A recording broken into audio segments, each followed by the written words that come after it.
up, and welcome back to the Section 10 Podcast, episode 485, presented by Underdog Fantasy. It is the home of your 49-40 third wild card spot Boston Red Sox. My name is Jared Carabas, and I am a certified G and a bona fide stud, and you can't teach that. And this right here, this is Coley Mick, and he's 7 foot tall, and you can't teach that. And this right here, this is Tyler Milliken, and he killed his dog Bullet, and you can't teach that. Bada boom, realest guys in the room. Steve, how you doing? Ooh, what up, Section 10 in the building?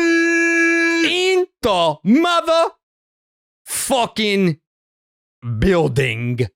Presented by Blue Moon. Suck one. Produced by Jake Yazzie. Fuck yeah.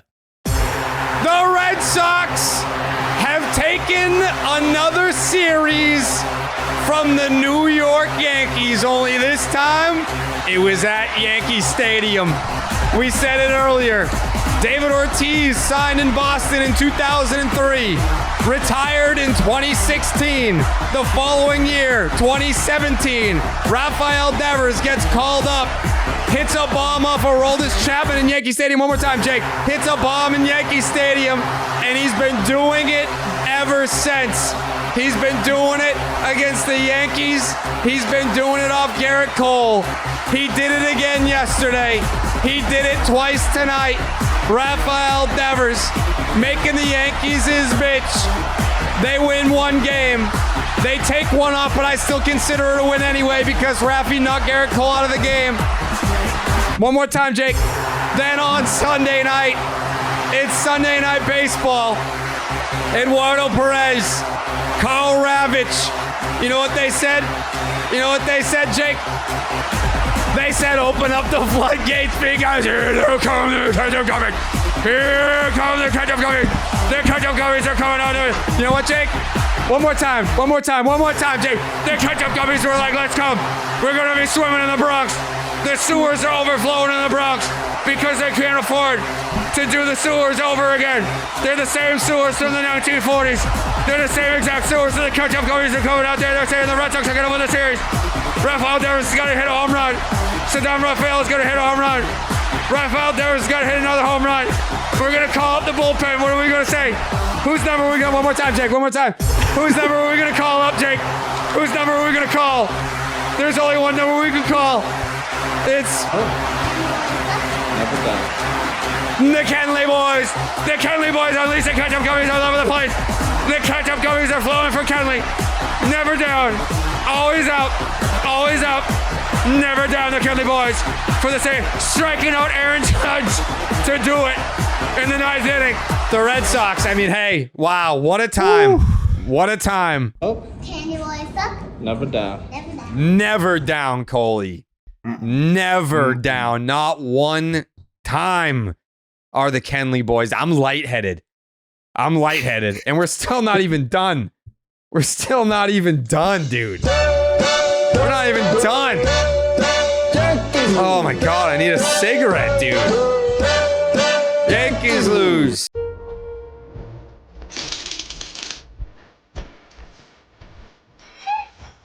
Yeah.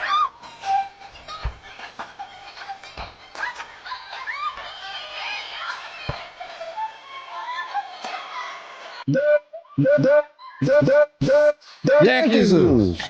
Jankees lose. Oh yeah. Here we go, T-Dog.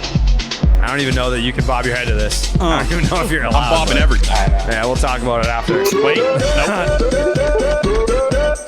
Jankees lose. Jankees lose. This is the soundtrack Masataka Yoshida is listening to as he toured this great nation of ours, getting ready for his one moment of the season. And boy, was it a moment. Jankees lose. That's what he screamed from the top of the Statue of Liberty on Friday night. That is the music. Oh, hit me. Oh. Oh, yeah. Jankees lose. I feel it in my hips. Let it flow through you, Jake. Feel it.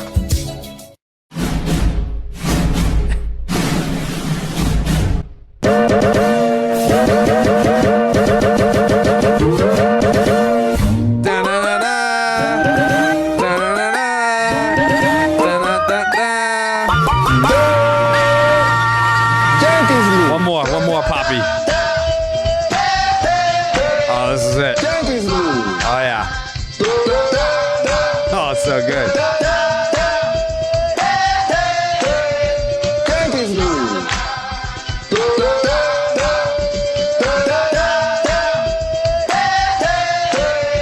Yankees lose. We're having fun. Yankees lose. Wow. Whew. What a time to be a Red Sox fan right now. I mean, I didn't even really care that much about Saturday. Like I said, I mean, Me either. Devers hitting the bomb off Garrett Cole to chase him from the game.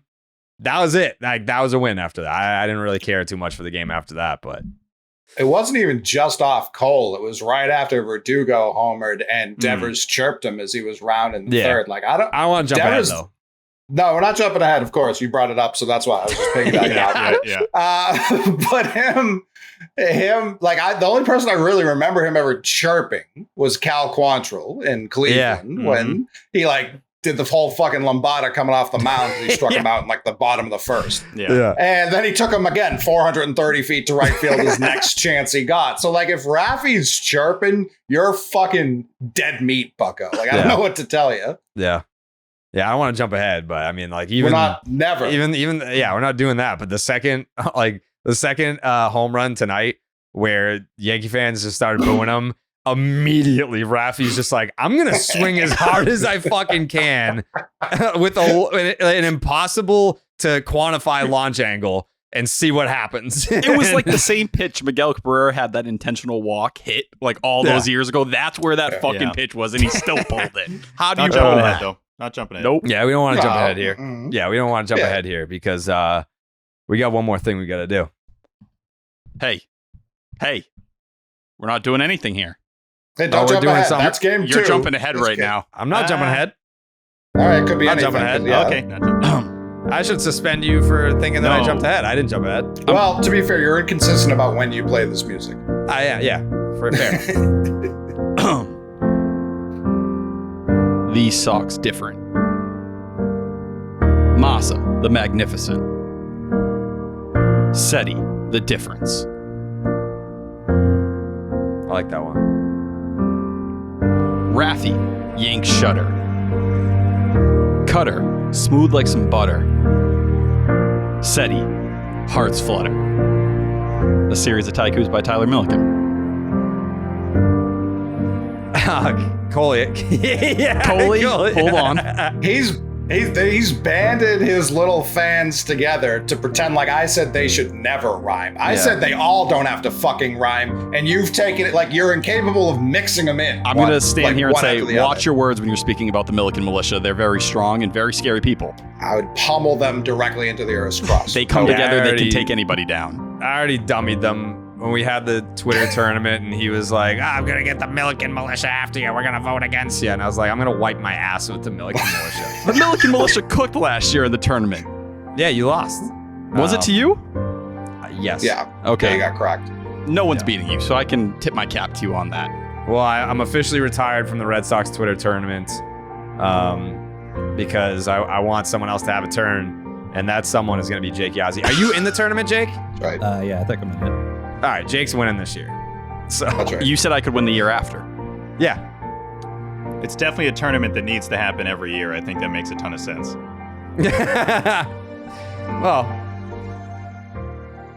It's named after you now, right? yeah, as That it should be. feels accurate. Yeah, it's like Vince Lombardi. I'll also add, Coley, the reason why the rhymes are back are because people were disgusted with the non-rhyming ones. I gave it a shot. I was running with them for a couple days. When we finished Disgusted feels strong. Would you agree? No. Like people's days were ruined over your haikus? People were like, this shit fucking sucks. I don't want to ever read this again. Like, it's not even worth replying to. People were just like, I'm going to scroll by it.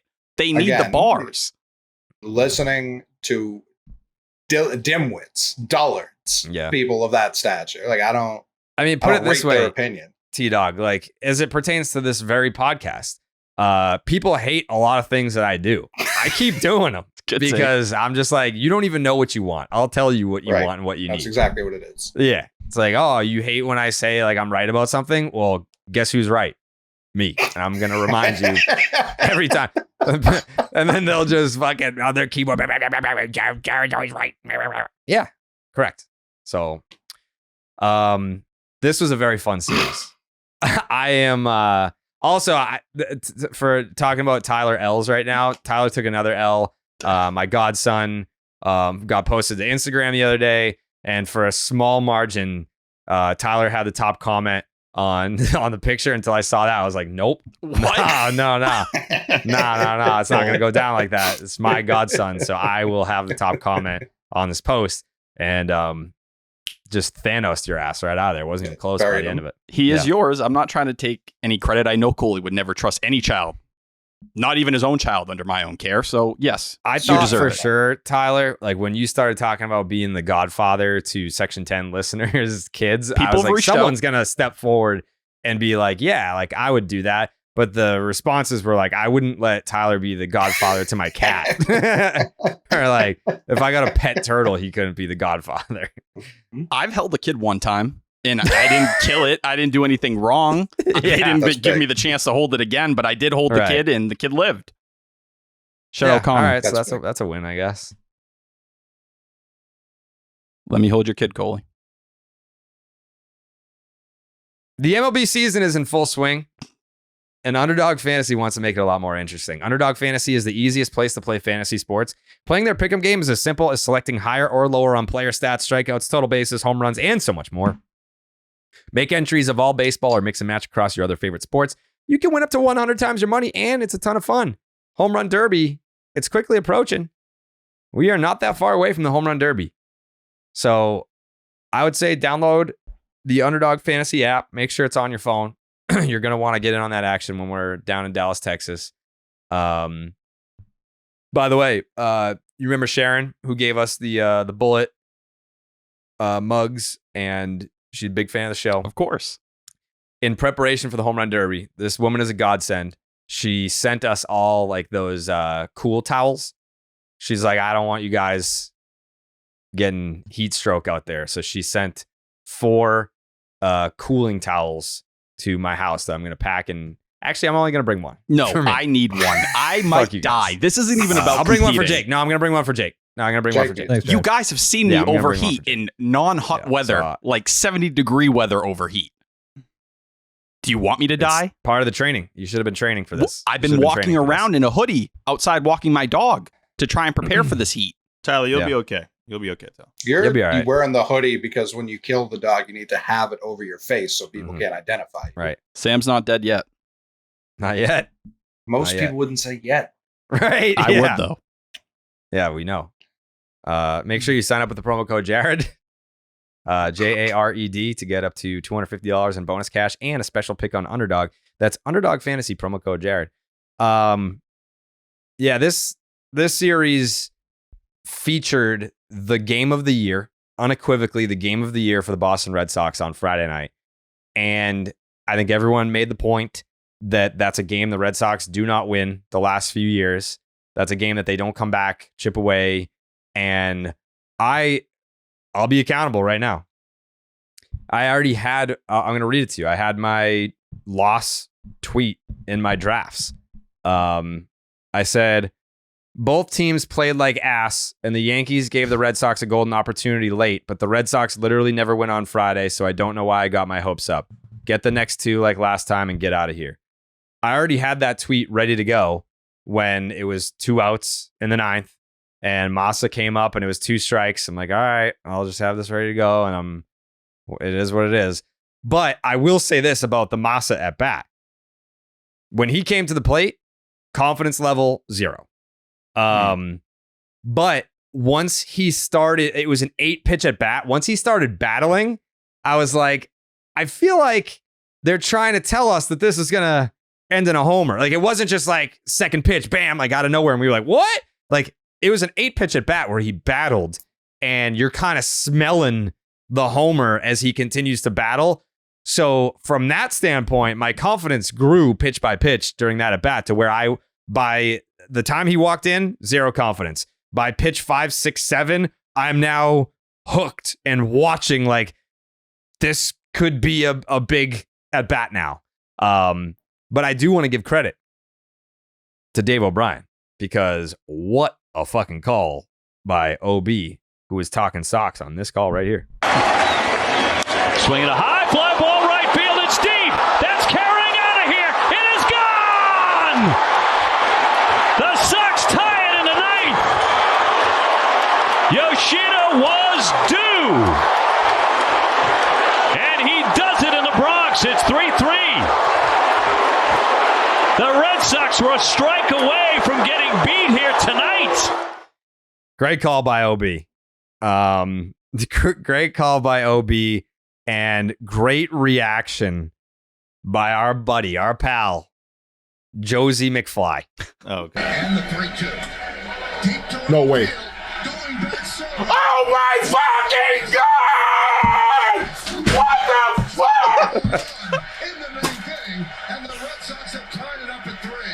Yo, I'm off this shit, son! I'm off Why this is shit. it easy, fam? It's always the same shit!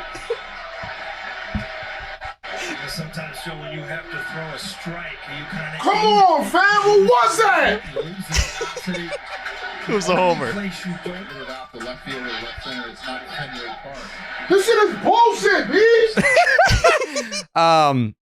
So I love Joe's because he'll post it when he takes an L. And the other thing that's great about him is it's authentic. Like there are definitely, not to name any names, there are other streamers that follow their respective clubs and they post reactions and it's just like totally fake and forced to try and get views.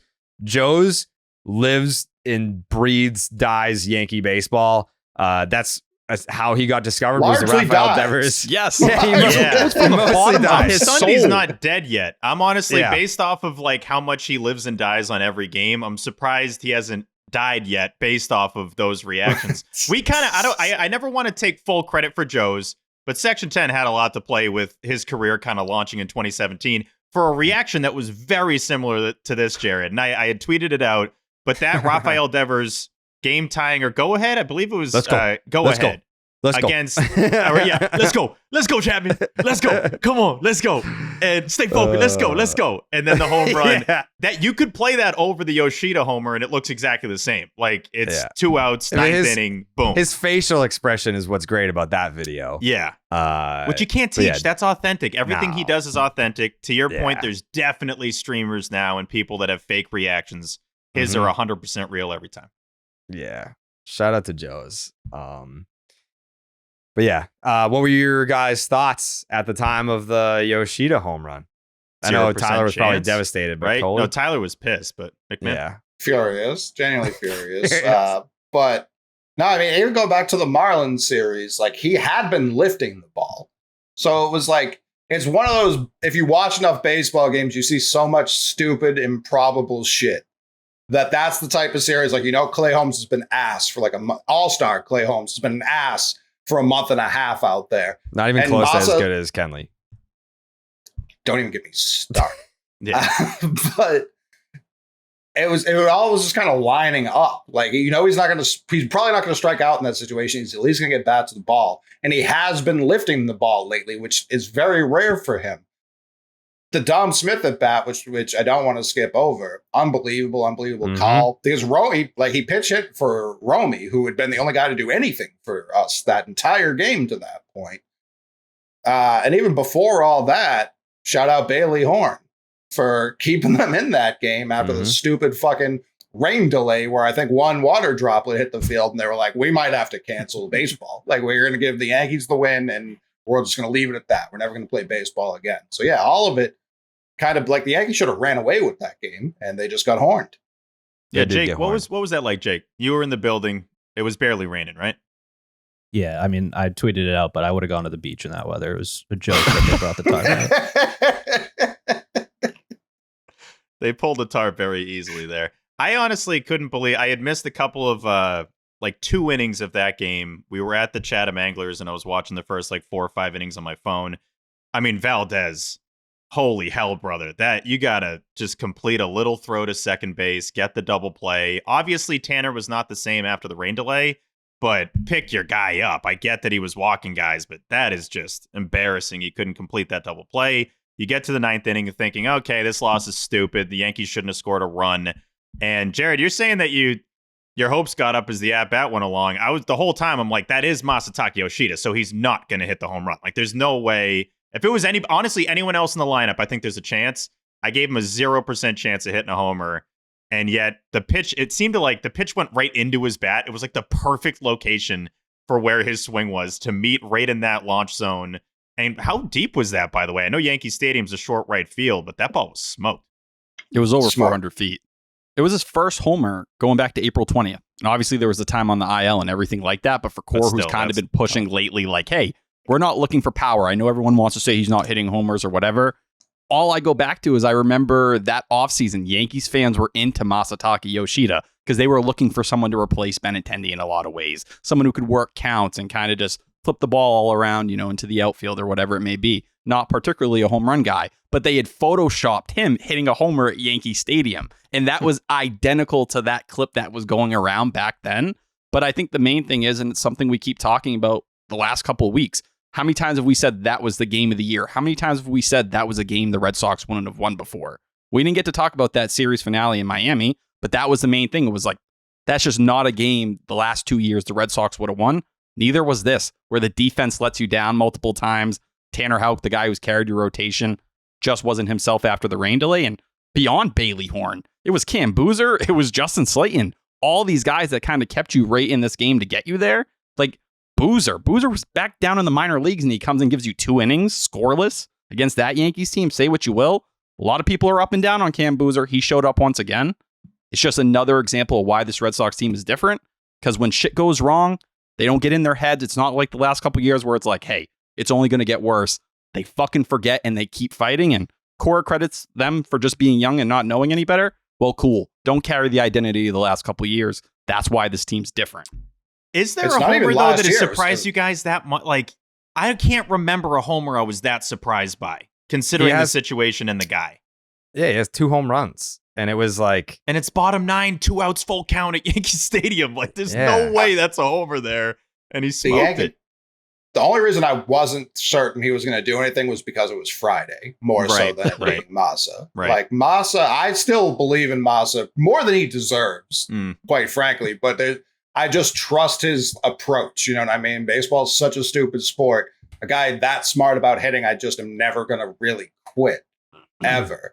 But even you can't even go back to last year. What was the stat they kept showing? Like the Red Sox, if they were down after the 7th all year, basically through the middle of June, they just lost that game no matter what the score they're not was. even the team from the first 2 months of the season. It really goes back to that Phillies and Yankees series where something flipped. And you go back now to the Yankee series, they've been the best team in baseball since then. The go-go Red Sox, whatever Alex Cora wants to call them, they have transformed. And that's why, like, there's certain people on fucking Twitter and even like media wise who like can't go out there and just say, I love that. No, but it's true. It's like where they're like, I'm not going to root for this Red Sox team. I won't buy in because I had this take on them before the season. Shut the fuck up. If you're holding on to things from April and May at this point, I don't know what to tell you. They have showed something different. That number's Stop dwindling, trying to though. hold and commit to a take that way. We got to be honest. That number's dwindling. I haven't seen as many of those folks in the mentions. It's that they stay silent in these moments, which is good. Like, you don't deserve to say anything negative when the team hasn't lost they've lost 1 series since the start of June.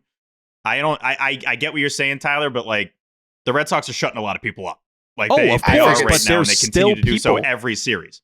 But I think that's what it is. And there's the people like Do the you Buster. work with them? Yeah, the Buster only stuff comes out today, and we'll get into all that and everything. But it's like people just dive right back on, and it'll take them losing a couple games in a row or whatever it may be. But there's people that don't want to give this team their credit or say they're not entertaining or whatever it may be. Dude, how have you not looked at this team the last month and changed how you feel? Everybody has. I mean, it like in 21, I'm not going to name names, but there was a certain radio station. I fought them harder than anyone. In the 90s. That was telling you actively, like in late September, not to watch the playoffs. They were like, they don't deserve you to watch the playoffs. And it's like, those people are always going to exist.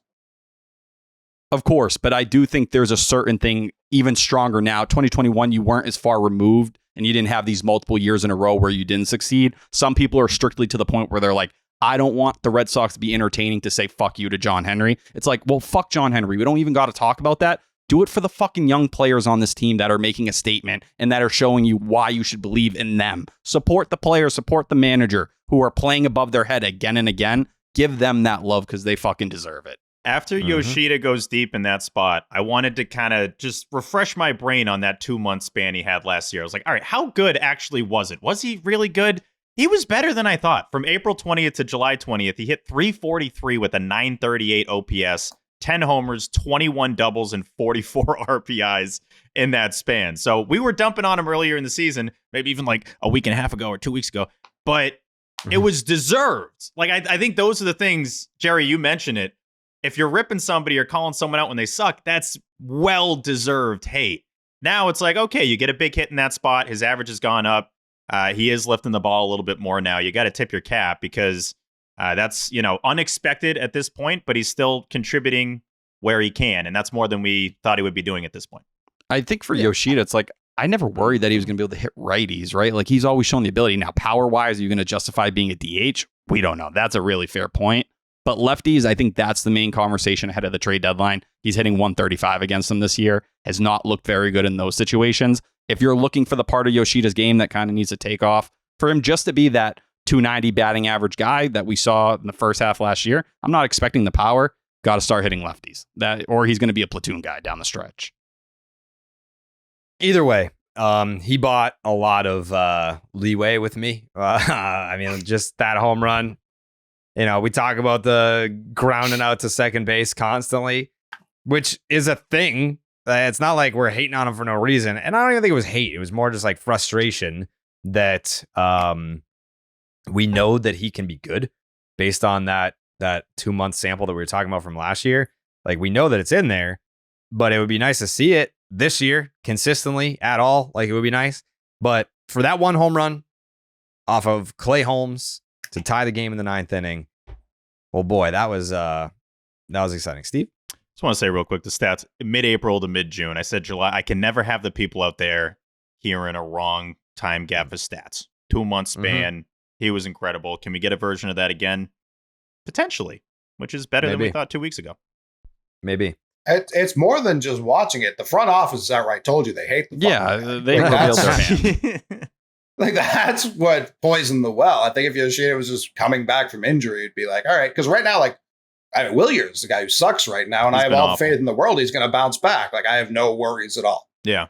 I think it's like 180 since he's come back from the IL. But yeah, and he's a slow start guy at the beginning of this year, the beginning of his first call up. Like, he just does. I guess he was actually all right when he first got called up, but when he's got the job, for whatever reason, he's like, I'm going to take my time getting back into things. This is what I love the most about the current version of the Red Sox is even Duran is hitting like 150 in the last couple of weeks. All the hits that he has in that span are like homers or doubles, so you don't notice it as much. But you got guys like Duran, Abreu, a couple others that aren't necessarily tearing the cover off the ball, and you're still winning like every series. This isn't even the split series Sox. They just win all these series. Right. So to continue to do that and get good enough pitching and, win ball games against good teams, the Yankees not being one of them, that's impressive. To keep stacking that up, that is very impressive, especially getting closer to the deadline. I mean, when the Yankees were coming to town 3 weeks ago, we were coming off of a split against one of the worst teams in baseball history. And they were coming off of taking the series against the Phillies. Sorry, I had those series flipped in my mind. I thought it went Phillies, Yankees, not Yankees. I thought it went Yankees, Phillies. But regardless, before we started playing the top two teams, all Tyler was saying for weeks, because he wanted to sell everyone on this team, was like, you got to win these games against these shit teams because the hard test is coming right after. The hard test showed up and the Red Sox were like, fucking finally. We've been waiting to play better competition. Like, we can't focus against these shitheads across the league. Now that we're playing the top of the league, we're going to thump you into the ground. But even then, like, that's why the Marlins series was so awesome to me in a lot of ways. Because, hey, directly a month ago was when you were playing the White Sox at that time. Even in that final game where things fucking went off the rails multiple times, fucking double stealing, pulling all this stuff off in extras, give up the lead, come back again. They still battled and found a way to take care of business. That's just growth. There's nothing you can achieve there. And that's why when you talk about where this team was, so many players have taken such big steps forward in a few months. It feels like the last few months, more young guys have taken steps than we have seen in the last couple years combined. And that's credit to the coaching staff, the front office for believing in these guys, but it's all coming together at the perfect time for them. And damn well it needs to be because they still have more to prove to the front office. Damn well. I mean, man. Like, jumping ahead to the next inning, Rafael, immediate home run. Incredible. I keep checking his odds every day because I know the bookmakers are on top of it. He's still behind Willier, which we love Willier on this show. That's fucking insane. What are they talking about? I'm glad you mentioned what's going on. Is Vegas not watching Rafael? Like, I do the same thing every day. I check the odds. I'm like, hey, it's got to update in the morning. It's going to update at 9 a.m. I'm up late. That's why. Nope, he's still like plus 1,500 to win Rookie of the Year. This guy's got the most RBIs of any rookie. What are we doing? I think it's he's got most everything. He's first in everything, and he's like sixth in odds. What the hell's going on? And he's playing shortstop and center. Like Gold Glove, short and center. So this is where it gets a little complicated with the Rafael conversation. So right now he's leading AL rookies in hits. He's second in homers, first in RBI, fourth in steals, first in But runs. he sucks. No, but you start to dive in, right? If you want to do the WAR conversation, he's down the list. Cedar Rafael's WAR is only 0.9, and I tell you that's flawed. I don't agree with it, but that's where he's at. Willier's ahead of him, Colton Cowser's ahead of him, Luis Heal's ahead of him, and I think with Rafael, while we see it day to day, right, we know what he's done at shortstop and center field. The defensive metrics hate him this year, which is like, listen, there's been some growing pains at shortstop that I think are there. Defensive. Defense will definitely factor in, especially for Rafael. That should be a carrying thing for him. It should, but to Steve's point, they always just look at the counting stats for this. Right? I think that's part of it as well, but I do think defense, when you're talking to the player he kind of is, especially with center field and shortstop being his main positions, it's going to factor. You're arguing something we're not saying. Like it absolutely should factor into this conversation. Historically, it has never mattered at all. Yeah. I don't know if I agree. I'm sure it counts. I'm just saying that, like, look at the Rookie of the Years. They all just spank the ball every year. Julio Rodriguez was both, right? Randy Arozarena was kind of both. You go through over the years. Corbin Carroll last year was both. Michael Harris. Yeah, I'm not ever telling you a guy who only plays gold. Lose to? Huh? Who did Miguel Andahar lose to? Wasn't it someone on his own team? I can't remember. What was that, 2017? Let's see. Thought it was someone on his own team. I don't think so. No, 2017 would have been Judge. Oh, he lost out to Ohtani. Oh. Yeah. Yeah. I'm not telling you that it... Did they get it right? Yeah. Yeah, I remember Yankee fans being like, how are you going to sit there and tell me that Shohei Ohtani is better than Miguel Andahar?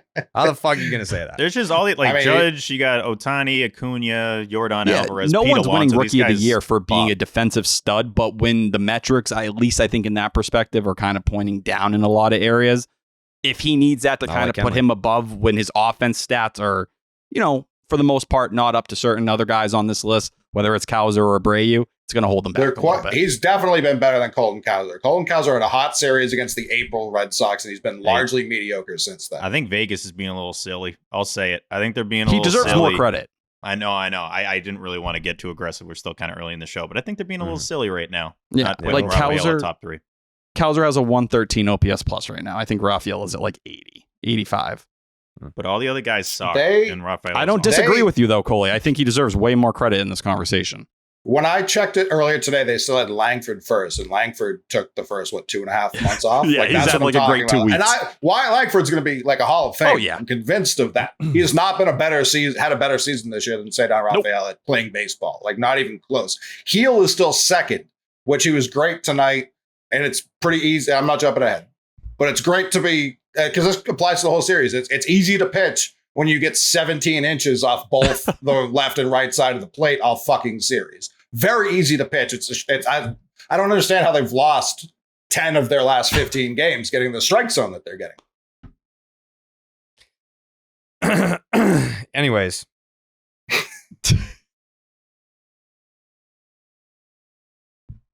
There we go. What kind I got fat thumbs. There we go. It's his changeup more than anything. 1-0 pitch, high fly ball center field. Grisham's racing back, still backing up all the way to the wall. They can't get it, and that ball gets out of here. That's a home run. That's a 2-run shot. So, I mean, this is what I tweeted after that. Like, I wasn't off the high of the Yoshida home run to be able to appreciate the Rafael home run. I was still like, maybe this is a crazy take, but if the Red Sox lost that game, I still would have been like fired up from the Yoshida home run. Like, it's like, all right, so it's 3-3 and Aaron Judge hits a walk-off home run in the 10th. It's like, all right, whatever. But like, you know, we battled, we fought back, and we had that moment, and that was cool. We always lose on Fridays anyway. That would have been like a hockey overtime loss. Like, we get a point for that. We do get a point for that. Yeah, that's what it felt like. Yeah, but I was still riding the high of the Yoshida home run when Rafael hits the home run in the 10th inning to win it. Which again, a lot of people are saying this is going to be a very interesting Clark's Ketchup Series MVP vote, because pretty big series for multiple guys. I mean, obviously we're going to talk about Devers, but you know, Rafaela, he's got a strong case, and I think Kutter has a strong case. I think Kenley. I mean, they won the series and they won 2 games. Like, those 2 games will be weighed heavily. Like, Devers, I know he homered off Cole, and that's what we all wanted to see, but it was in a loss. I got some love for Cora. I got some serious love for Cora. The Dom Smith move in the 9th inning in the first game, not to jump ahead, but Kutter Crawford today, what he was doing with all his velocity up, that goes back to the Marlins series and pulling him at 72 pitches. His arm looked better today than it has in months. Yeah. I pulled him again early. I saw people complaining. We're jumping ahead. Yeah, we're jumping ahead right now. I feel like we can't be doing I don't even mind jumping ahead anymore. I don't know. Call me crazy. Well, we could definitely jump right to Sunday. I don't. Yeah. Is it okay if we don't start with the first game every time? I kind of wanted to float that. You don't like it, do you, Jerry? Oh, that's that bad? You're reaching? We got to go in order. Do we have to, though? Do we have to? Do we? Oh, my. I mean, baseball is a game of superstition, Steve. You want to start switching up the order? No, I'm just floating it. I'm just floating. Tonight was a ton of fun. I just want to talk. Pull it back down. All right. That's what we start with the guppies for. Every series starts with game 1. Yes. Yeah, I think things change. Anyway. We got the excitement out. The pop you're looking for happened in this very show. All right. We talked about it. That's fine. That's all I can ask for. The reason, Steve, why we can't skip game 2 of the series is because Tyler Milliken has to answer for his war crimes. Right. I just want to say this about Ben Rice. I don't know the guy. I don't know the guy. Cohasset. But I knew he was from Cohasset because Tyler told us 90 times. What I didn't know was that he grew up a Yankee fan. So after he hit the 3 home runs on Saturday, I saw the picture of him and what I'm assuming is his sister and his older brother. They're both wearing Red Sox gear and he's standing there in Yankee gear. So, that's crazy. He is the exact type of kid that I would have fucking hated, because back then it's like you didn't love the Yankees because you love the Yankees. You love the Yankees because you're a prick and you wanted to be like, what does everyone else love? Well, I'm going to do the exact opposite because I'm a rebel and I want to be an asshole. So Ben Rice, I would not have liked him as a person if we grew up in Cohasset together. I would have been like, fuck this guy. Not just because he's a Yankee, but those are like, we all know that. Coley, as people that grew up in Boston, I know Steve's from like fucking like Canada pretty much.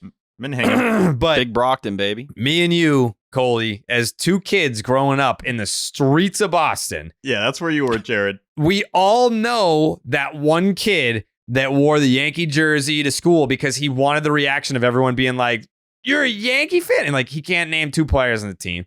So it's just like, you want people to be like, oh, dick. And he's like, yeah, I am an asshole. Yeah. We all know that kid. And apparently that's Ben Rice. I didn't realize that. Do you know the story? Did you hear it? Them tell how he became a Yankee fan? We didn't listen to his fucking autobiography. I was reading. Dude wrote his autobiography. How did April he become of 2004, a Yankee fan? So April 2004, he goes to a Legends tour at Fenway. Was he even alive? Yes, he was 5 years old. He was 2 at the time. Yeah. I think he's a year younger than me. Okay, so he went to a tour of Fenway?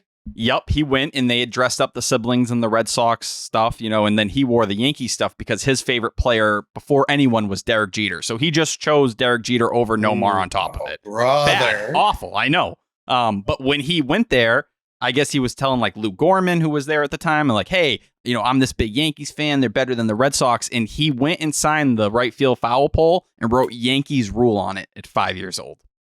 So he sucks, is what I'm saying. Like, he sucks. Everyone hates that kid. Like, if you grew up in Boston, especially during that time, like, I get it. Like, if he grew up being a Red Sox fan, I don't know, in the early 90s, then it's like, okay, like the mid 90s, like the Yankees are winning all their like, he doesn't remember the Yankee dynasty.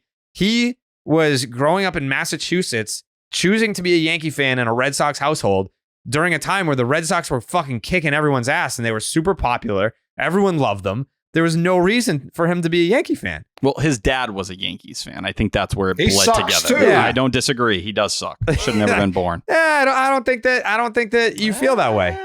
Listen, don't think I that way at like all. the player. Covering I'm up not here. saying I like the person. I like the player.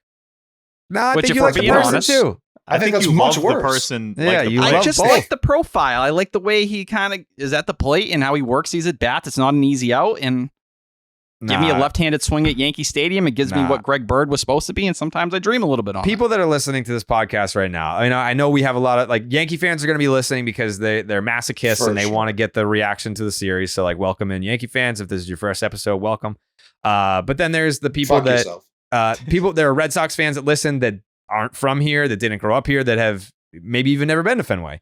But then you have your people that are from here that are listening to this being like, we all know that one kid from school that wore the Yankee hat or the Yankee jersey because they want it to be different and they want it to be a prick. And that is Ben Rice. That's Ben Rice.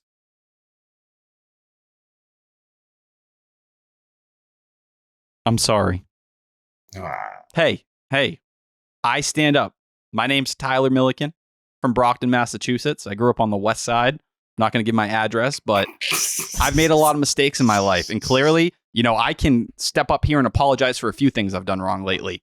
I supported Ben Rice, and I didn't know the backstory. I also brought up Connor Wong's hit streak, which ended right after I brought it up as well. Immediately. So Promptly. fast. Fuck Tyler Milliken. Dude blows. Guy sucks.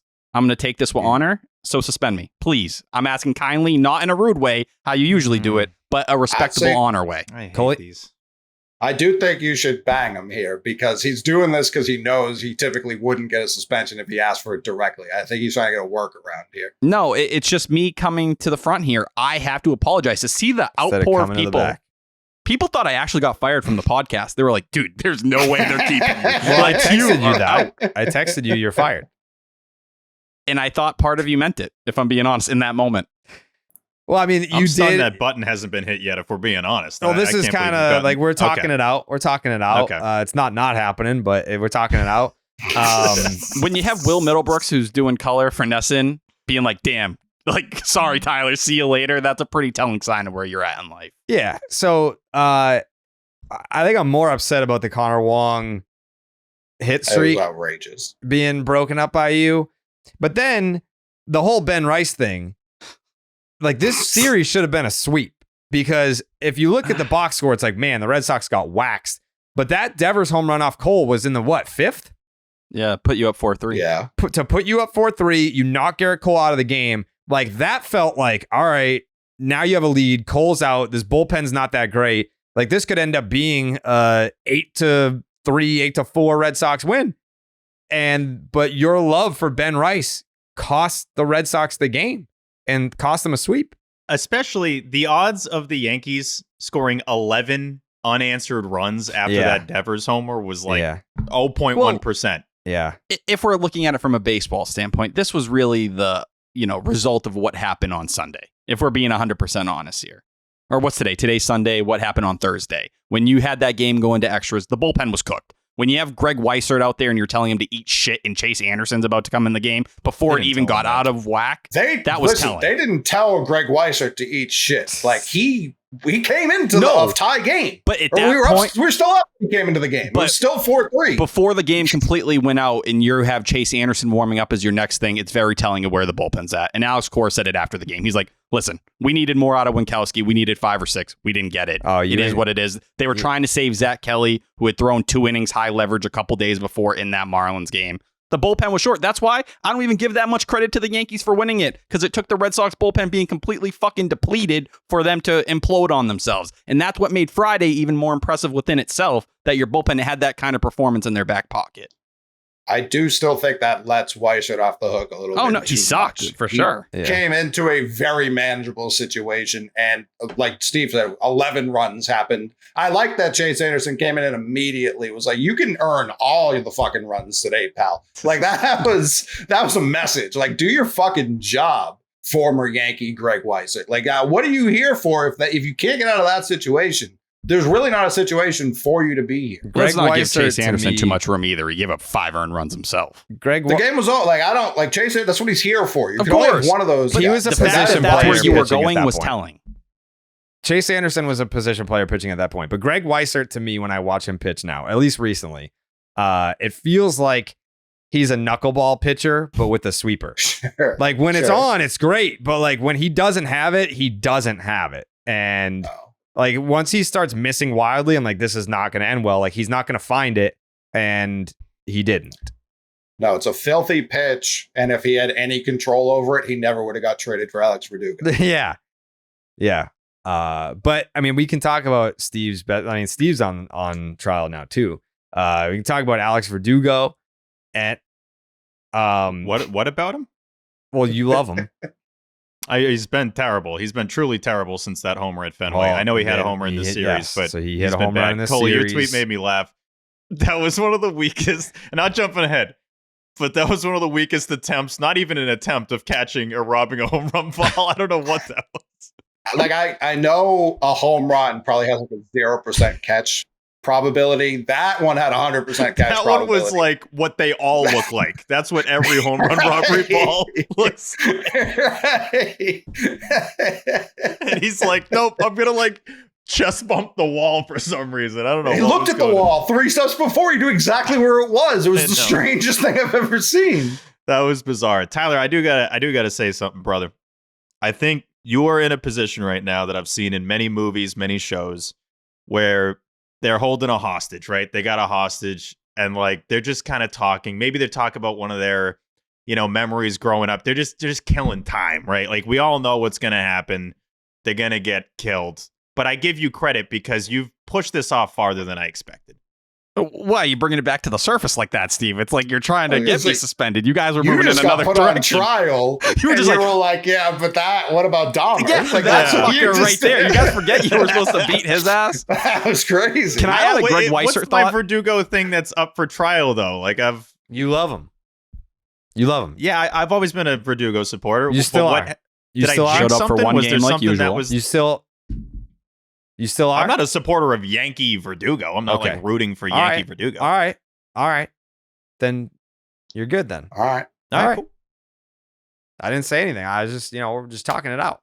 Yeah, that's what we do, man. We're just having an open line of communication. That's all. That's healthy. It's healthy. Yeah, you have to have it. But what was it? 32 second trot around the bases for Alex Verdugo. Like, listen. Yankee fans that are listening, I know plenty of you are. You don't like this guy. Dude, he sucks. He's so mid. This is Mikey blows. This is a safe space for all of us, and it's okay if in these walls you just come out and say, "Yeah, we don't really like this guy. We have to support him because he's on our team." But when your big moments are against the Red Sox, and then you proceed to get your dick stomped on every time. Like Alex Verdugo hitting a home run is almost a net negative for the entire series because he pissed off Raffy, who immediately homered, pissed off the Red Sox in the first series, who went on to win the next 2 games.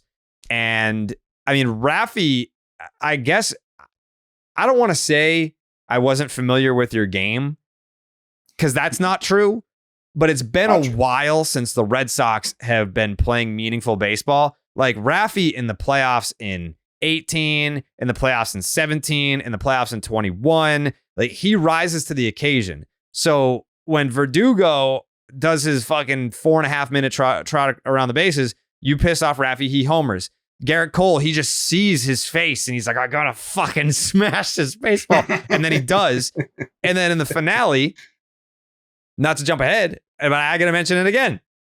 They booed him. They're like, this guy is so good. It reminded me of old school, like Fenway. Like they booed Jeter. It's not because he like said anything or did anything. They just booed him because he won championships and he was good. They booed him unmercifully, and he hit a fucking home run on a ball that was 8 miles off the plate. It's crazy. The booing of the Yankee fans for Devers felt so like weird. Doing? I mean, they did it to Altuve, and he just he dildos them every time. Every at bat that Raffy came up, I'm like, you're really booing? Like, what's this gonna? This is strange. Like, obviously, just don't pitch to him. That's a way better strategy. They should not pitch to him. B, he did like pimp that Cole home run. He like gave a like little he's extra. never done before. So I get why they're like that. I don't remember them booing him prior to that at bat. No, I think it was the same that did it. Yeah, and he's been that like. This is what he's done, like literally the first time he ever stepped in the box at Yankee Stadium. Like, this is kind of what he does. It was also so pissy of Garrett Cole to get fucking worked up in that spot when you just watch Verdugo do the same thing. And someone got in his ear because, staring him down as he fucking walks to first base, shaking his head. He looked like he was going to cry when he got back on the mound. But by the end of the game, his whole tone had changed. He goes, hey, man, you give it, if you don't want that to happen, don't give the homer up. In the fucking moment, he was pissing and moaning on the mound that Devers did what Verdugo just did. Here's my read on that situation, because this was Rafael Devers' 8th home run off of Garrett Cole. And Garrett Cole, I believe it was last year, the year before, it was somewhere in the last couple of years. He almost gave like the Pedro speech. He was like, yeah, you just got to tip your cap and call Raffy my daddy. Garrett Cole is going to be in the Hall of Fame. He just won the Cy Young last year unanimously. His credentials are elite. But for whatever reason, Raffy just owns him. So to be that much of an alpha from a performance standpoint, we all know from a personality standpoint, he's a beta bitch. But from a performance standpoint, he's an alpha. And to acknowledge the guy that owns you and be like, yeah, man, like this guy just fucking owns me. And then Raffy, it's not like Cole said, yeah, whatever, he got lucky on that one, like fuck him. And then Raffy pimped it. It's like, you own me. I've publicly tipped my cap to you. And then Raffy's like, fuck you, dude. He just keeps going. It's just like, yeah, this guy, he just hasn't learned his lesson yet. He's going to keep pitching to me. I'm going to keep homering. To the point where I thought I had missed the comment that Cole said that was like, Devers isn't really that great. It felt like we were missing a page out of the book. And it's like, oh, okay, you don't like this guy. Yeah. To Tyler's point too, I think it's also easier to not care about that situation when the team won by 1,000 runs. Oh yeah. Yeah. Like if they lose that game, I don't think he's that composed. And Cole probably thinks they're gonna lose. When he gives that homer up, he's like, "Oh, okay, I can already see what the post game's gonna be." I still am owned by Rafael Devers, and we lost again. Yeah, I'm counting it as a win, basically, just for the home run. I have an idea. What's the idea? I'm gonna fix 2 pitchers at once, please. Every 5th day, because they've given up on Cooper Criswell, it would appear. Every 5th day. Isn't he coming back or no? So I'll add they just lined Criswell up with Winkowski, so it seems like they're ready to kind of flip whenever the time is ready now, which I would say is now. He dealt, Devers called me your best pitcher, and Devers runs the team, so all decisions go through him, I fear. If they don't do that, start Bernardino. You get on the Pavetta plan because Bernardino needs a new look too. He's been not as dominant as we've expected him to be. You just start him, and then you bring Winkowski in the second. Done. Worked well last year. Bernardino was a freak when he was used as an opener. It was a scoreless inning or 2 every single time. I just don't think Winkowski continues to show me anything that means he's a starter or anything like that. It's nice that, we were working on a more sweepy slider and you're throwing the cutter a little harder. Criswell has looked better. Just overall out there working through a lineup multiple times. Winkowski was getting lucky that he even worked into the 4th inning in this start. Not to jump behind, but I was curious on what the numbers were. This is including the wild card game. Since Garrett Cole became a Yankee against the Red Sox, it's 14 starts. 74 1/3 innings, 75 hits, 46 earned runs. It is a 5.57 ERA, a 132 whip, and he's allowed 21 home runs in 14 starts. It's crazy. You hate to see it. The umpire's back, baby! What kills me is there's a real chance, and Yankee fans keep trying to brush it off, there's a real chance Garrett Cole's contract's the reason they can't keep Juan Soto. Yeah. That'd be tough. Just a shame. Shouldn't be, but the way the Steinbrenners were talking about lowering payroll, yeah. It's all they've been saying since they acquired him. Like, it's not just a one-time thing. And unlike Breslow getting asked about the trade deadline, his answer doesn't change every time they ask him. It's the same thing. Consistent. Very funny. He has a 7.83 ERA against Red Sox lefties. That's all Devers. It's gotta be. Who else is doing that? Reese McGuire, baby. Just salivating. I mean, I did love the 8 lefty lineup against him. It worked fine against him. It didn't. The rest of the game they took off, but against him, it worked like a charm.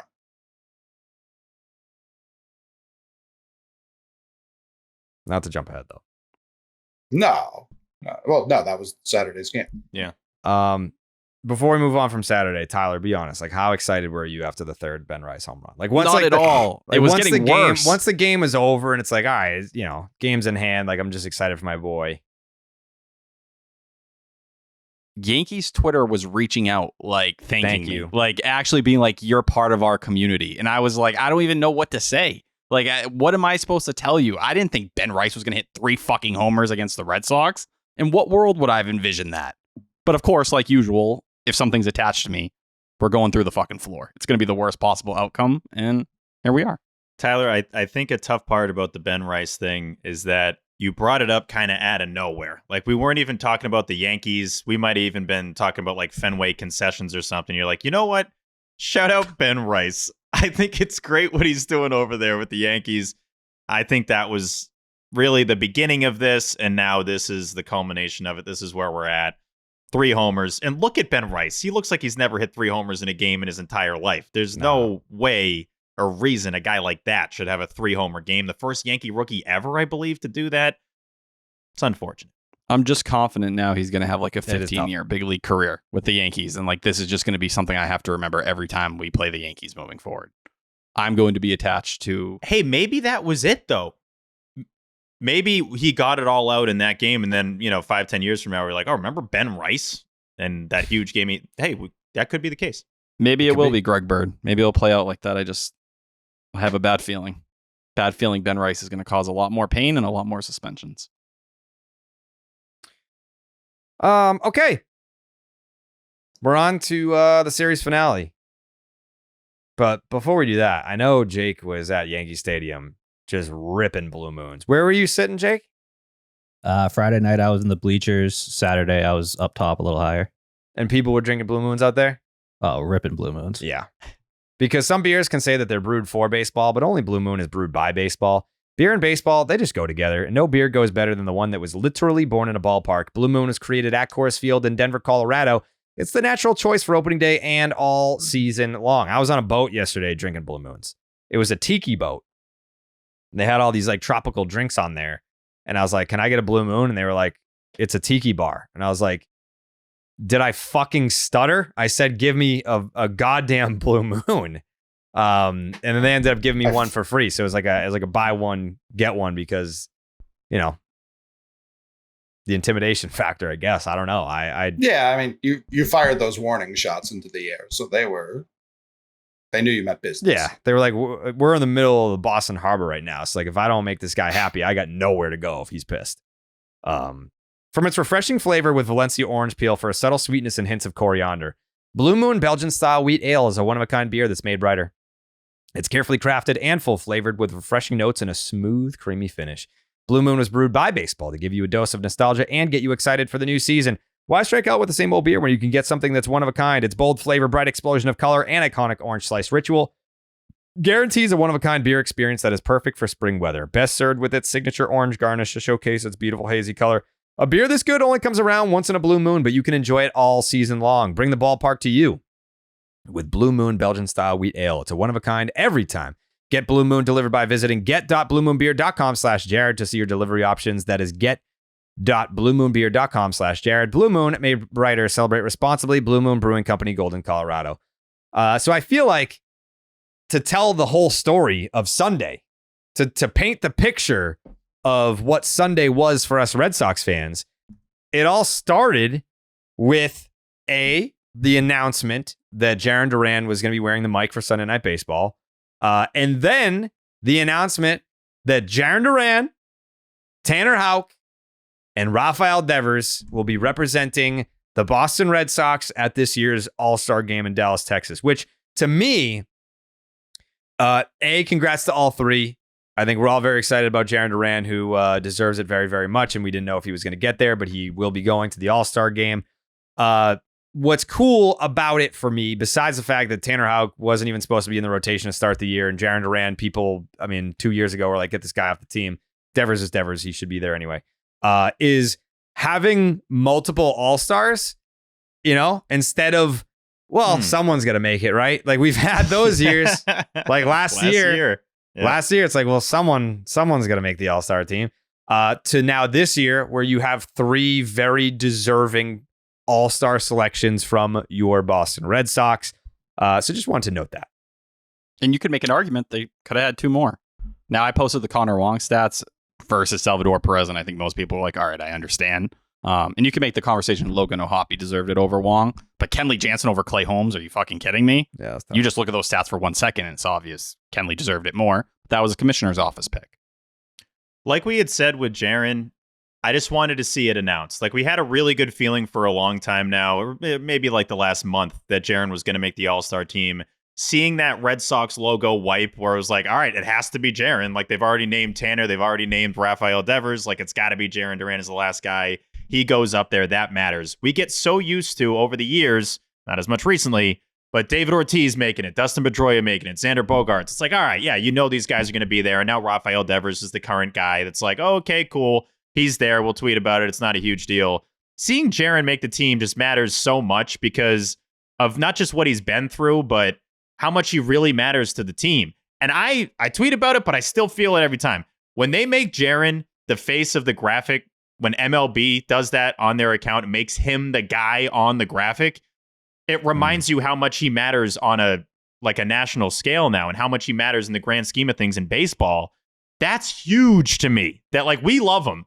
But the fact that he was the guy that was representing all the AL reserves when they put that graphic out there, I'm like, this is a big deal. This guy was barely getting playing time and we thought was going to be traded for nothing. And now he's one of the best outfielders in baseball. And he's a lot closer to being the starter in the All-Star game than being the last guy that gets, in the next couple of days, you're going to have people added because of injuries. And it's like, okay, I'm an All-Star. But no, he's a dude and he's, going to be a starter potentially soon. Jerry? Speaking of All-Star starting outfielders, Aaron Judge and Juan Soto in this series combined to hit 154 with a 407 OPS. Yeah, they stunk. I feel like that was all Soto. Judge stinks against the Red Sox. He's terrible. Soto did nothing Saturday. He was 0-5. They Judge both hit 154. They both hit 154. They both had a 214 on base. Judge slugged 154. Soto slugged 231. And that was the double he should have been thrown out on. Correct. Yeah. Like if not, it was a tough play, but if Rafael gloves that, he's out by a mile. I think he rushed it, not remembering that they were playing in mud. Yeah, Soto stop and pause mid, first to second. Yeah. How was that? Yeah, I don't know why you did that. I don't know. Not a good audition for the Mets. Oh, they're fine with that. They're fine with that. That's the least of their concerns. Do you guys really expect something from Judge when he comes up against the Red Sox? Because I don't. He mixes in some solo bombs, but are you really scared? The level you should be scared of a guy that hits 62 homers in a season and could do it again? No. Boom sauce.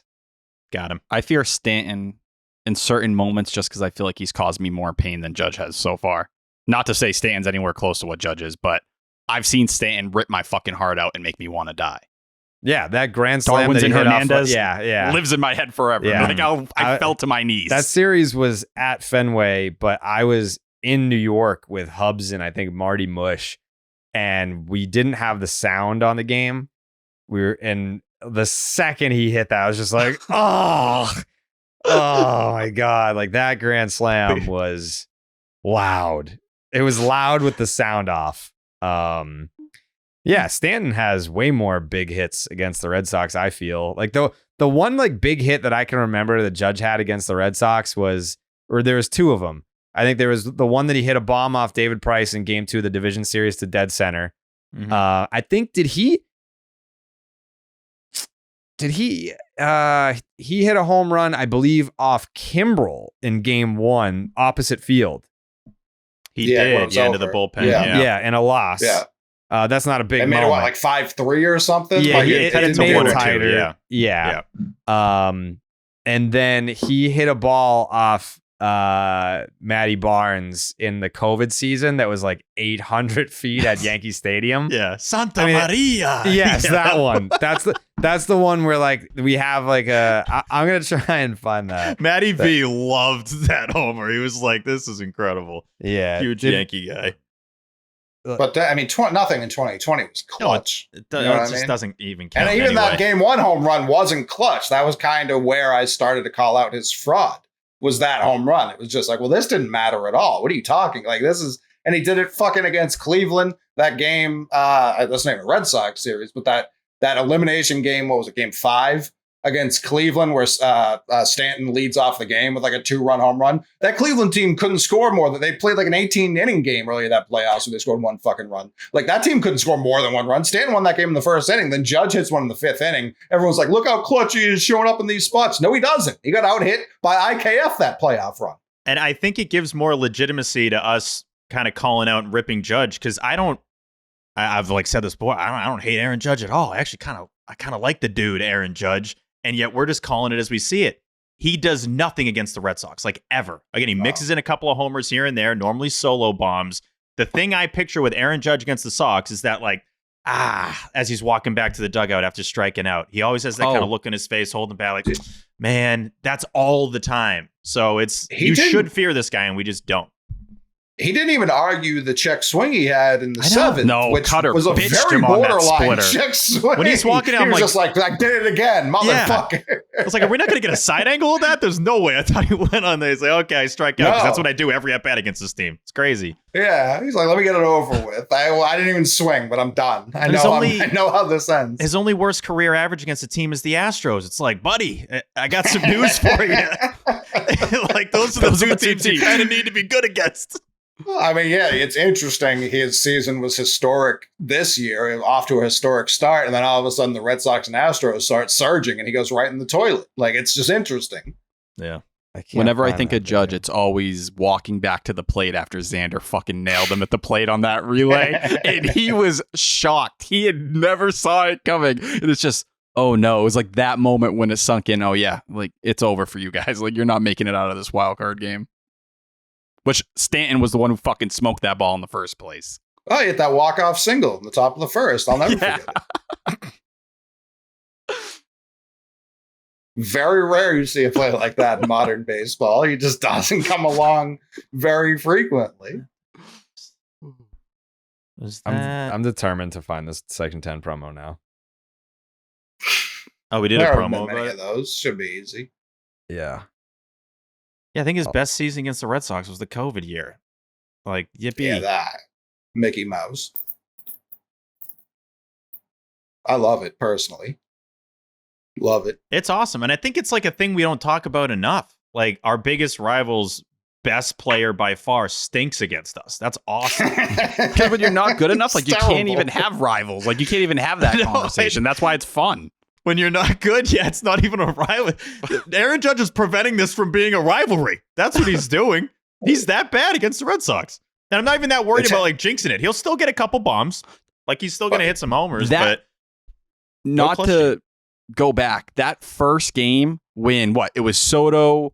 He ends up, shoots the ball, whatever. Kenley's in a little bit of trouble, and Judge first first fucking pitch, Verdugo ends up doing the same thing. I'm like, oh my fucking God. Like, talk about just being mentally broken already. What a gift. Done. Was that not the biggest gift ever when that stayed in? I'm like, really, dude? Your at-bat's already over? Like, it hadn't even started yet. That was wild.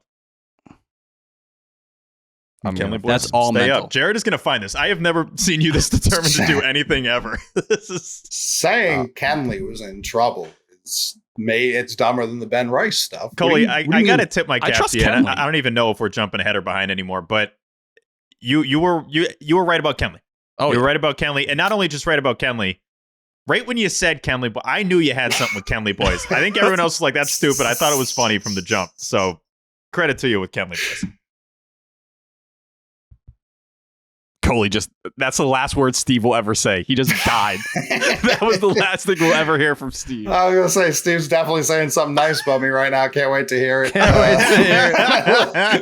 gets cut off at a tough time. Just say, the Kenley Boys, they've never been more rough than right now. To the point where I was a little bit surprised he didn't make the All-Star team. Not going to lie. It's disgusting. I mean, it's been the bias since before the season. People have been anti-Kenley. I can't even take credit for being a kid. Like, he was a walk-in Hall of Famer, and I hitched my wagon to him at, like, the end of his career. People were like, the leader of the Kenley Boys. But I didn't think it would be, like, it makes me laugh. My mentions fill up when he checks in, and it just makes me laugh every time. Like, it's the positivity around Kenley definitely has never been this high as a collective. Even last year, when he got off to a hard start, people were just like, but the team stinks. So even when he was cooking at the beginning of last year, people couldn't be all in like they are right now. And I never thought people would be all in on the Kenley Boys, but we're here now. We need Kenley I'm Boys. scared to jinx him, but Kenley's on pace for his best season since 2017. Finished 5th at Cy Young voting that year. I just said not to jinx him. We can't. Yeah, I but think Coley's the only one that's a jinx. Kenley boy, right? Like I can't be a Kenley boy because I wasn't a Kenley boy. You We're needed to be very a Kenley boy to be a accepting Kenley boy. You know what I mean? Yeah. No, we're still accepting boys. I would love to be a Can I Kenley be boy. a Kenley boy? I really want to be a Kenley boy. Can I be one? Yeah, it is the most positive, welcoming space you'll find. This Kenley Boy Nation. Never die. The never. I wanted That's to our ask you rally on here. I didn't cry. want to like just invite myself to the. I want to be a Kenley boy. I'm glad that you're. Can you imagine that sweet young man saying, "No, get the fuck out of my face"? Of course not. That's our voice. I want to be a Kenley boy too, but I feel like I went in on him in April. It was only one instance. It wasn't like a prolonged. No, it's not a Bayo situation. No. It was a one incident thing where but in a way, it's a compliment to Kenley. If he sucked, then I would have been like, I don't want him to take the ball. I was mad because he didn't take the ball. I want him in the game because the Red Sox would have won. That's just, I feel like that's kind of like Kenley boy kind of shit. Of course, everyone. Like, I can't be more clear about how welcome KBN is. I feel like that's what Kenley boys do, man. I feel like that's what we do. Yeah, Kenley boys get pissed when Kenley doesn't pitch. We need him in there. With a Kenley Boys It's a safe situation. Dude. It's extra innings. Kenley Boys want Kenley on the mound. I guess. I didn't realize I was an OG Kenley boy this whole time. Dude, I love Jared, man. He can put this spin on it. He's just like so out on case. Like, actually, I'm kind of like started this thing because I was out on him because of how in he wasn't. Like, if he had been in more, I would have been as in. It just feels good to be like Kenley Boys club member 2. Like, Coley's number 1, I'm number 2. Kenley Boys up number 2. Tyler, are you a Kenley boy? I have a lot of respect. The first month, I was very That's not a yes or a no. What the fuck? That's it's a yes or no question. If you, listen, like, no. I'm not going to play the Jared card here and act like I was there at the beginning because I wasn't. I wasn't there at the beginning. Listen, the second that someone says, "Hey, do you like this guy?" and you start your sentence with, "I got a lot of respect for him," that means you're about to say, "But I fucking can't stand his ass." No, and I don't like it's accountability. I'm taking accountability. Like when we have these conversations, you don't have to be accountable. Who cares? I want to be a Kenley boy, but I need to be. I feel like I gotta be. I live my life that we were with going to see this version of accountability Kenley on this podcast. Steve. Just because we're having the conversation, Jake, are you a Kenley boy? I would love to be, and I guess I don't have to ask permission because Coley's been super clear about how welcoming the boys are. Kind of sounds like we got 4 Kenley boys here and one non-Kenley boy. I mean, Tyler. I want to be part of it, but Why I can't feel you wrong. be? Why? Because I doubted Kenley in April that with the walk rate, whether we were going to see this version That's of him. fair. And You Tyler, actually look did it. at You how actually welcoming did. Coley's being about this. He's being arms open here. Come on in, Tyler brother. was arguing with me about the walk. we were Pretty having those heavily. conversations, and like credit to him, he said, "Tyler, you're a fucking idiot and you're wrong, and here are the numbers." And I tip my cap. I was never a Kenley hater. I was happy when he got signed here, but did I think we were going to see this kind of Kenley this year, especially after April? No fucking way in hell. He has wowed me, and he's another guy on this team that I look at. I'm like, Tyler, I just didn't see it coming. I'm going to say this one more fucking time. Okay. It's a yes or no question. Are you a Kenley boy or not? This guy's giving us an essay. It's like, just answer the question. Are you a Kenley boy or not? I'm a Kenley boy. That's fucking right, you are. That's fucking right. Never down. Never down, dude. Never down, Tyler. I've never been down, not once. This guy sounds I'm like he's up. going to cry. This guy just got bullied into being a Kenley boy. Such a welcoming group you guys are. Just like couldn't have been You're a more fucking clear. Kenley boy. You're a I Kenley boy and was you'll like it. couldn't. Jake heard me crystal clear over all the yapping. He still heard Over all me. the yapping. And you're down there.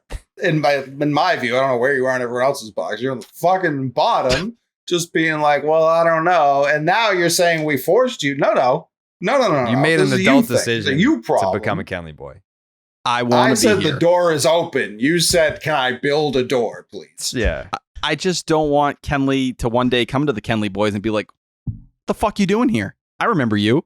Like, I want to give him that respect because he Again, deserves you're it. casting aspersions on his character. This is not characteristics Kenley even knows, like, he doesn't understand. He just doesn't get it. Because those are down here characteristics. He's up here. And credit Yeah. to Kenley because he admitted he pouted and he got over, and I respect that. Right. So Maybe I'm I pouted a justified. bit I was too. right. I was right because he did pout, and that's all I had a problem with. I was right. He did say he pouted. He Kenley boy admitted he number 2. pouted. Yeah, he took a Kenley boy is detour up. to down. Number 2. If Jared was right about this, then he's never going to be wrong about anything. I mean, Kenley told me I was right. Did he not? Yeah. Oh. Never down. Never. We're down. never down, Tyler. So Never. welcome to the Kenley boys. Yeah, That I'm a kid Kenley might boy. be number 2, by the way. He might be Kenley boy number 2. I just want to float that. I'm a Kenley I mean, I boy. didn't see him in April.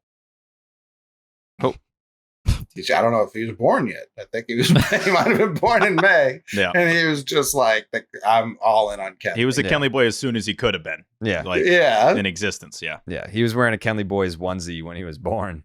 Let's get those in the shop. Yeah. Yeah. Jake, book Kenley.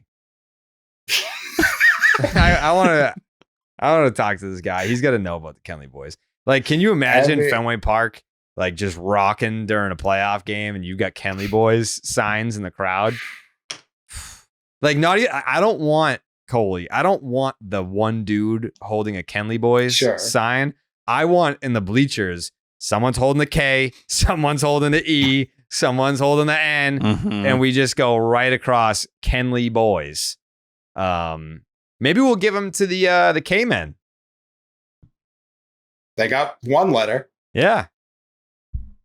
Steve? I got a proposal real quick. Shout out to our guy Corey, who made the Kenley boys Yeah, graphic. great graphic. Mhm. Love you, Corey. Can This we is add always. up after the always and just sell that shirt? You know, I think always the up. up's implied. Are we gonna I get in guess. trouble for But it just using says his always likeness? on the shirt. Can we? No, I get it, but it's one of those things. We did Wally flipping people off and holding up a 0. Like, we didn't explain that. It's frozen. No, I'm back. way. I'm back. You are now. Steve, you look like you disagree. He's pointing up. Yeah, he's The pointing. up is there. No, I know, I'm he's- just- it's all there. He's If telling we're just, you that let's we're say up. you're walking around Fenway, right? If you had a shirt with that font that said always up, I like that. I like that a lot. but Yeah. that's what the hand's for. But then you have to be walking around pointing up at all times. Is that just We are. That's what the Kenley boys We do. are. Yeah, the Kenley boys are pointing up. That's what all right? that is. I'm a new Kenley boy. I got to get used to what we do. Question for Coley. Yeah. Did you happen to see my tweet about the Jaron Duran All-Star announcement? I saw that you said it was bullshit. Kenley wasn't. Yeah, I did say that. Yeah, for anyone that didn't see my Jaron Duran All-Star tweet, I quote tweeted Ian Brown saying, Jaron Duran is an all-star. And then I used this video with the tweet. Oh, It's a surreal feeling. We did it. We did it! It's just a good tweet. The more I hear it, the less I understand your point. It was a good tweet. I was kind of mad I didn't think of it.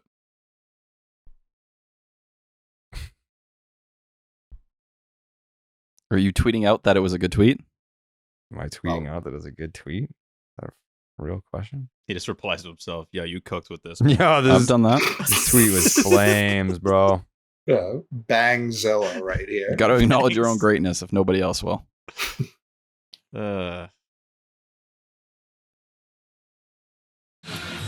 Anything's possible. Anything's possible.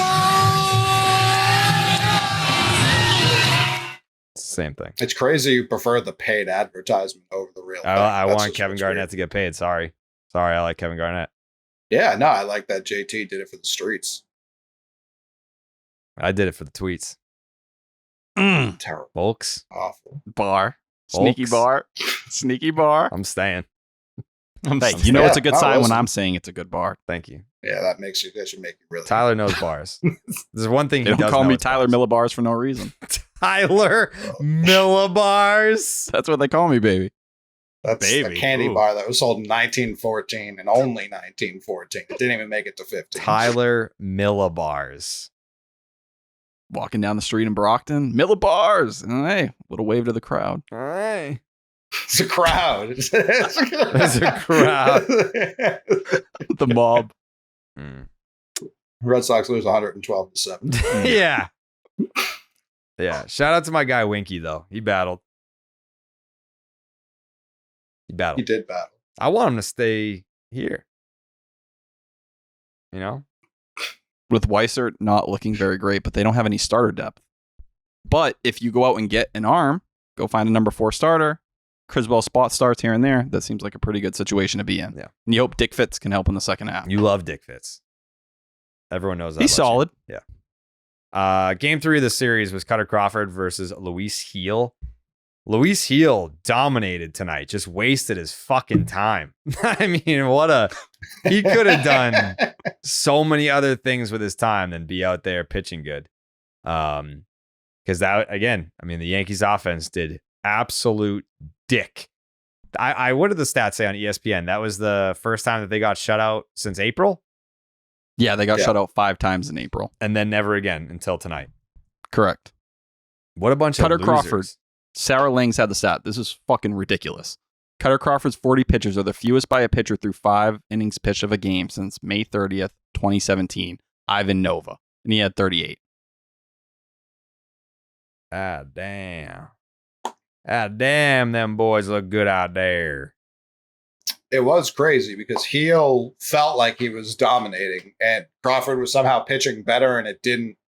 Yeah. Like, it didn't feel like he was pitching poorly, but it didn't feel like he was outshining the other guy. He just seemed like the other guy that was pitching, and he was throwing fewer pitches than like anyone ever through 6 innings. Yeah, that was bizarre. I mean, the fact that it was still light out and it was the 7th inning of a Sunday night Sox-Yankees game, I'm like, what are we cruising? What are we doing? And I like the quick games, but it more is just we've all been in, I think, at Fenway for an 8 o'clock Sunday night game against the Yankees. That's probably in the 3rd or 4th inning at that point, and they're already, close to having the game over. That was wild. Yeah. Especially now, Steve, that you're a baseball broadcaster, you really have a true appreciation for how quick these innings do go. I mean, it's like, hey, so Kevin Millar, tell us a story. You're like, shut up. We got to go to commercial. We'll be right back. Yep. I will say, Jerry, you are good at telling people to shut up. You do it very politely. Professional. It helps. You're like, professional. hey, we'll get back to that. Hey, Fifth inning coming up next. Shut your mouth. Shut your mouth. Unobstructed views. Yeah. Just shut the fuck up. Shut up. Unobstructed views coming back. Yeah. And it helps that like all the guests that we've had so far, I know them. So like I can tell them to shut up. Like if we had on like Mayor Wu, I can't be like, shut up, Mayor. Yeah. Shut up. Hey. Talkie. Hey, Yappy. Enough. Hey. Yeah, you can't do that. Yeah, so I'm gonna have to find new ways to tell people to shut up if I have a guest on that I don't really have that type of relationship with. Yeah, so series finale, he'll look great. But Kutter looked greater. 7 innings, 4 hits, 0 runs, didn't walk a guy, very efficient. 68 pitches, is that for real, T-Dog? That's ridiculous. Yeah. 68 pitches. He could have went CG shut piece. But off day, they said, fuck it. We're going to give you Slayton and Jansen, and you're going to like it. We have the rested bullpen. Why not take advantage? Yeah. How many did Houck throw in his CG? Like low 90s? Yeah, it was like 93 or 94, something like that. Kutter was on the same pace. This could have been a 90-pitch complete game. Yeah. But piggybacking off what Millibars was saying earlier, Mm-hmm. they got him that short start pitch count wise in Miami. They did it again here. Like you had Kenley, like the 9th was already written in stone. Yeah. It was really like, who do we throw in the 8th here? Yeah. I don't know. I wasn't like when Alex Cora pulled Kutter Crawford after 7 innings at 68 pitches, I wasn't sitting there being like, what are we doing? Because he was exerting for a lot of like low effort, low stress innings. He was exerting a lot of energy. You know, like it was hot out there. You could see he had the sweat in his hair. He was punching out Judge left and right and screaming. I was like, you know, he's exerting energy, and he ended on a high note, which I appreciated. And he wasn't pouty about it at all. He just was like, yeah, you know, go get him. And top step of the dugout kind of guy after his start's over. He's rooting on his teammates. I love Kutter Crawford. I love what he's all about. This game, offensively, was all homers.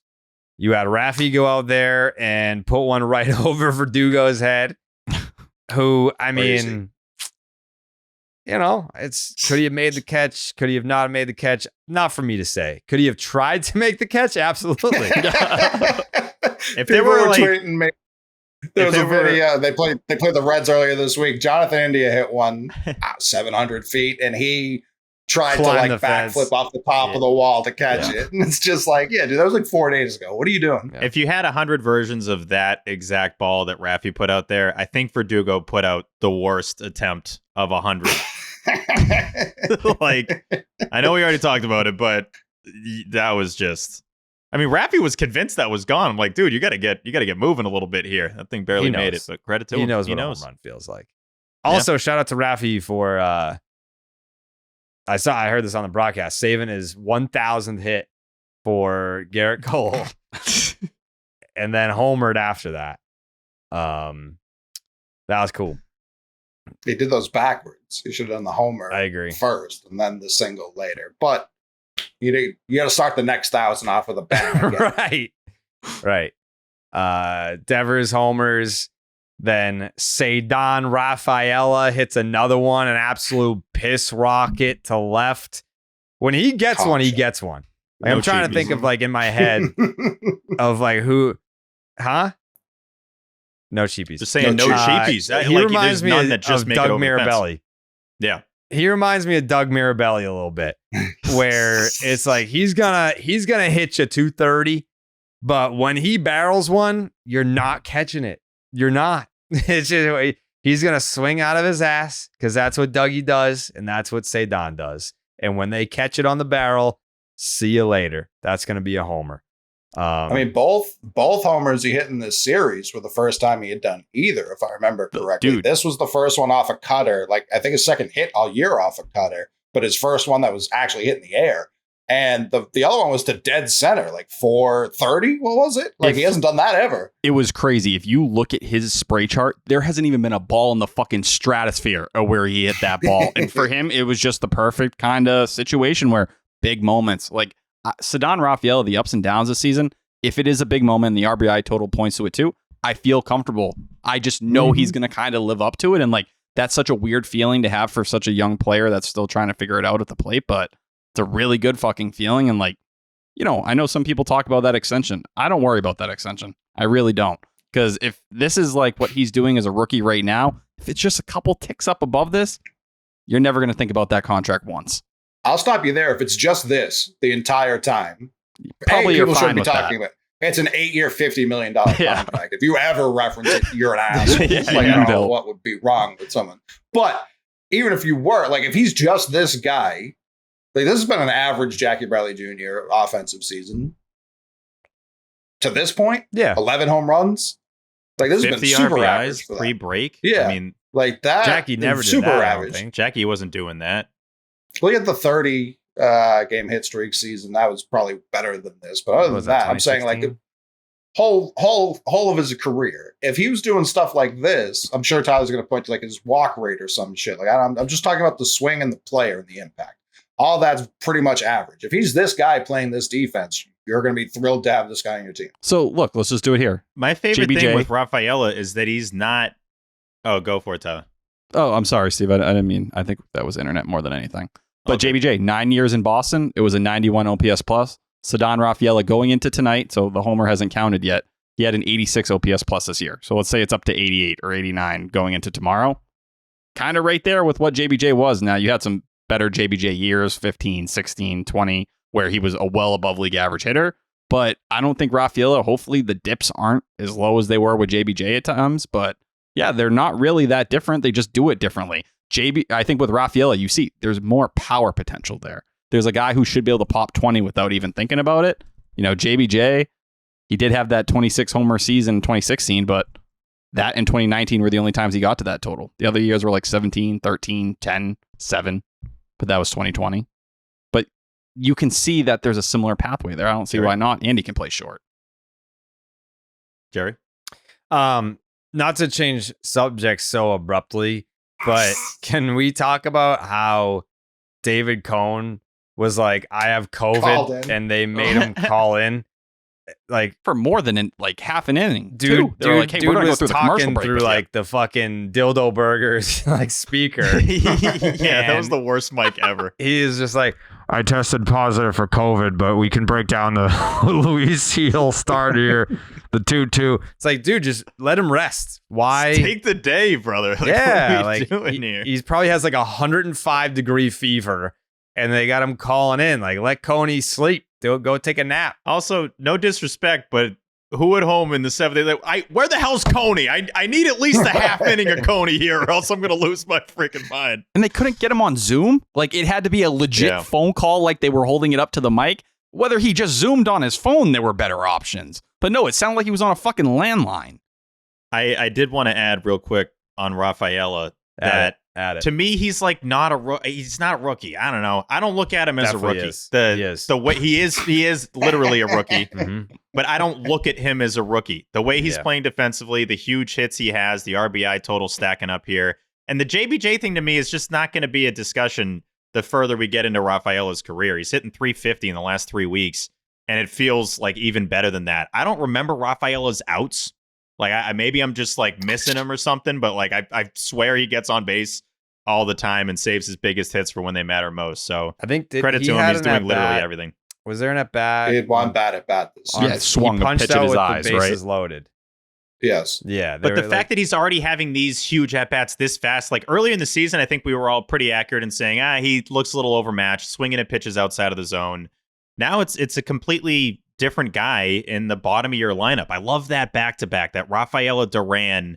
You got to get Jaron kind of going a little bit again here. Obviously, he's going to the All-Star game, which is great. But that combo there is something I wouldn't want to mess with. I would keep Rafael on that 9 spot, regardless Hamilton, of what he does. Romy, like whenever you get those guys lined up in a row, and it's like, what was it, yesterday? I can't remember. Like, the games all get fucking jumbled up without the notebook. I'm sorry.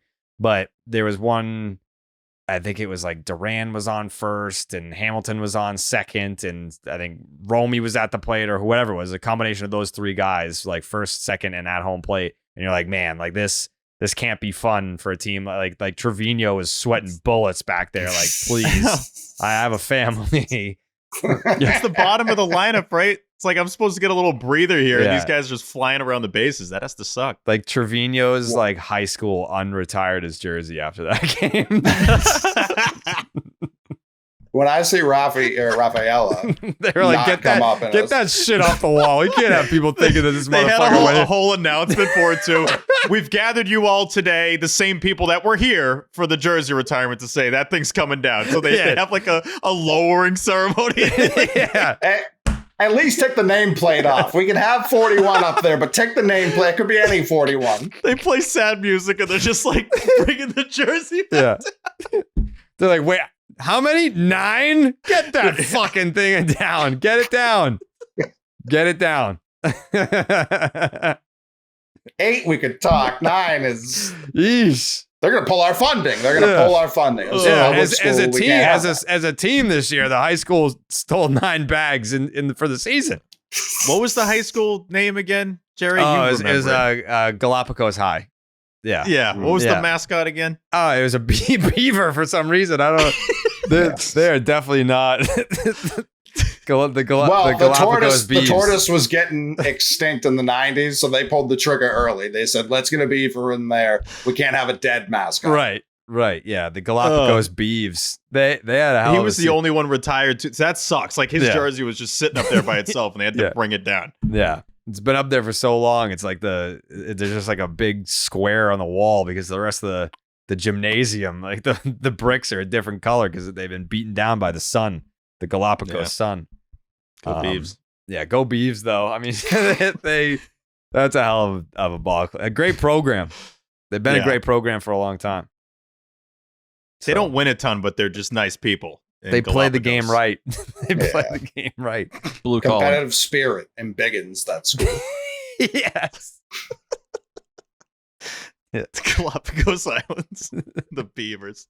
The Beavs. There's no, look at this place. There's no way there's a beaver here. The Galapagos Islands?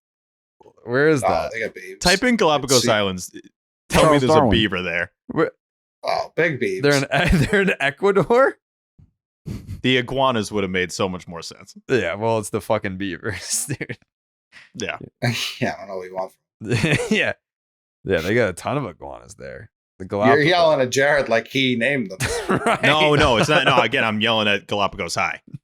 It's a ridiculous selection, but they did make the selection. What's the population of the Galapagos Islands? It's gotta be like 0. Yeah, you can't live on it. My guess would be 0. I'm not seeing a pop here. I'm pretty sure it's 0. Oh, no wow. one lives here? I think 25. 33,000 people. Oh, yeah. Oh, there you go. No. Yeah. That's the graduating class, I think.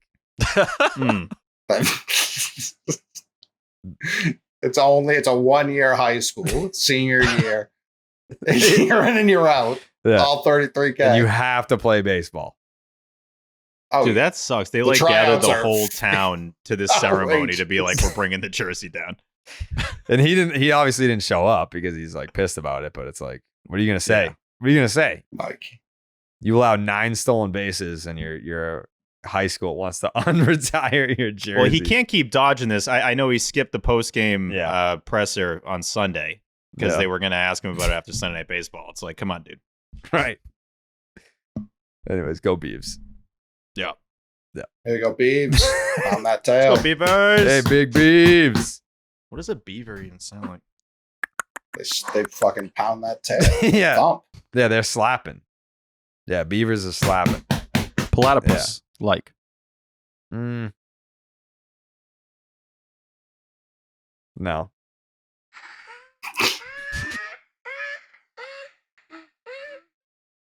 That's a beaver? Oh, crap, that's that. That thing fucks.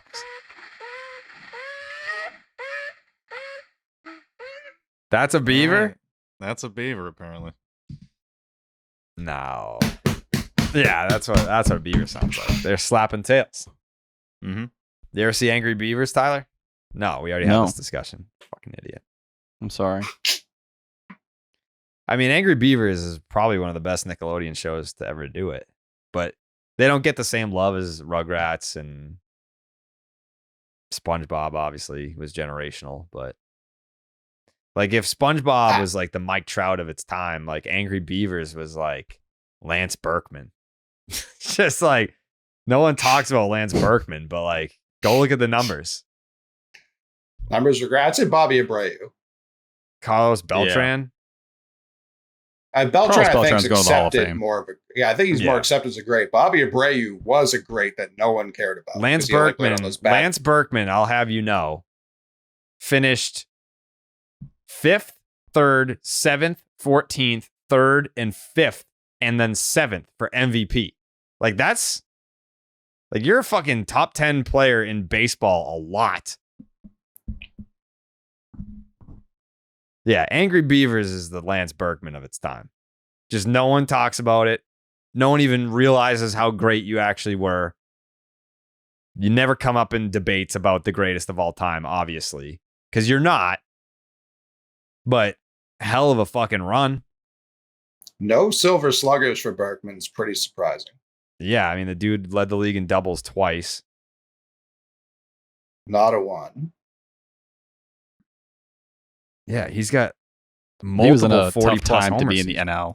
Yeah. Tough time to be a first baseman in the NL those early years. Yeah. He played some outfield too, didn't he? At least fantasy wise, I know he had first base outfield. He was DH. He definitely. He was playing some outfield. He was playing some first base. Yeah, Braves got him almost by 10 career WAR. He had somehow, no sluggers, really? I mean, look no at Gold that Glove, 06 no season. slugger. 45 bombs, 136 RBIs, 1041 I mean, OPS. that was Pujols was already in the league. So Exactly. nice try. Better luck next year. Just give up. It sucks. Yeah, no, he was playing a ton of left field, especially those early years. Right field, too. Yeah, shout out to Lance Berkman and Angry Beavers and to Galapagos High. They'd throw a whole episode in Spanish at you. No preparation. Angry Beavers? Oh, yeah. There was a Espanol episode? Full episode. Did they do They're captions? luchadors. Did you hit the language button on the remote? I don't think they did do captions. Oh. That part, I know the episode itself was in Spanish. I don't remember if they did captions or not. Let's see. Angry Beavers in Spanish.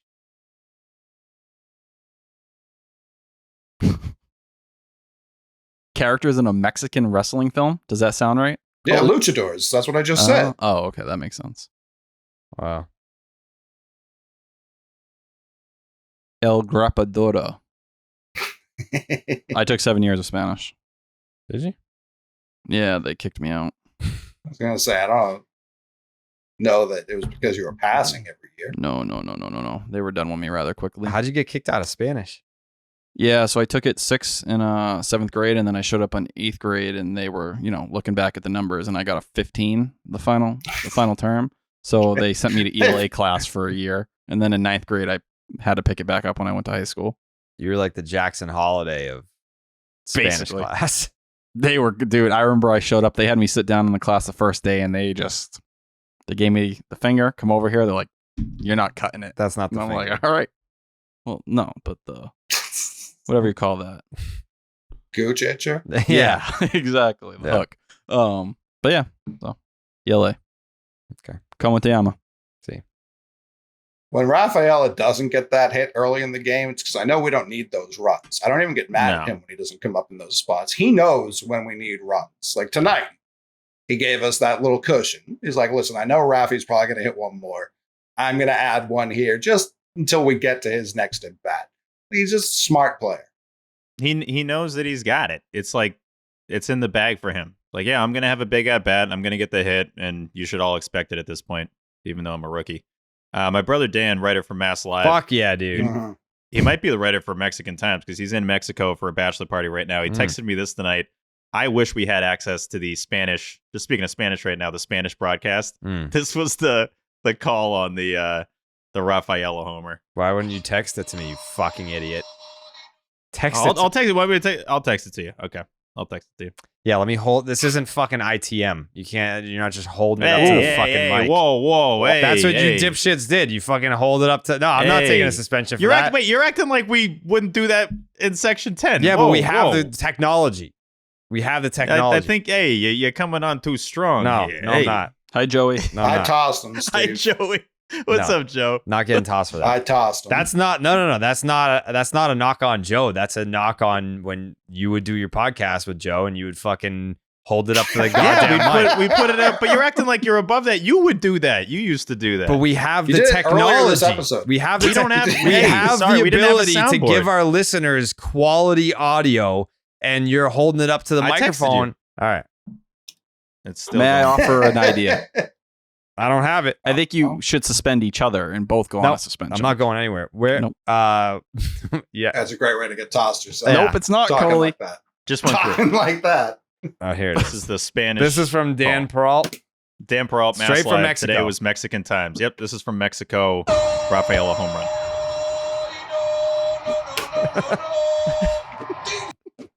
I love He cut that. it off at a tough time. So he's early in the journalism game. You Yeah. got to let that keep going. But Yeah. still sounded like a great call for Rafael's homer. Yeah. Does Dan know that he's my favorite Peralt? I don't know. Does he listen to know. the show?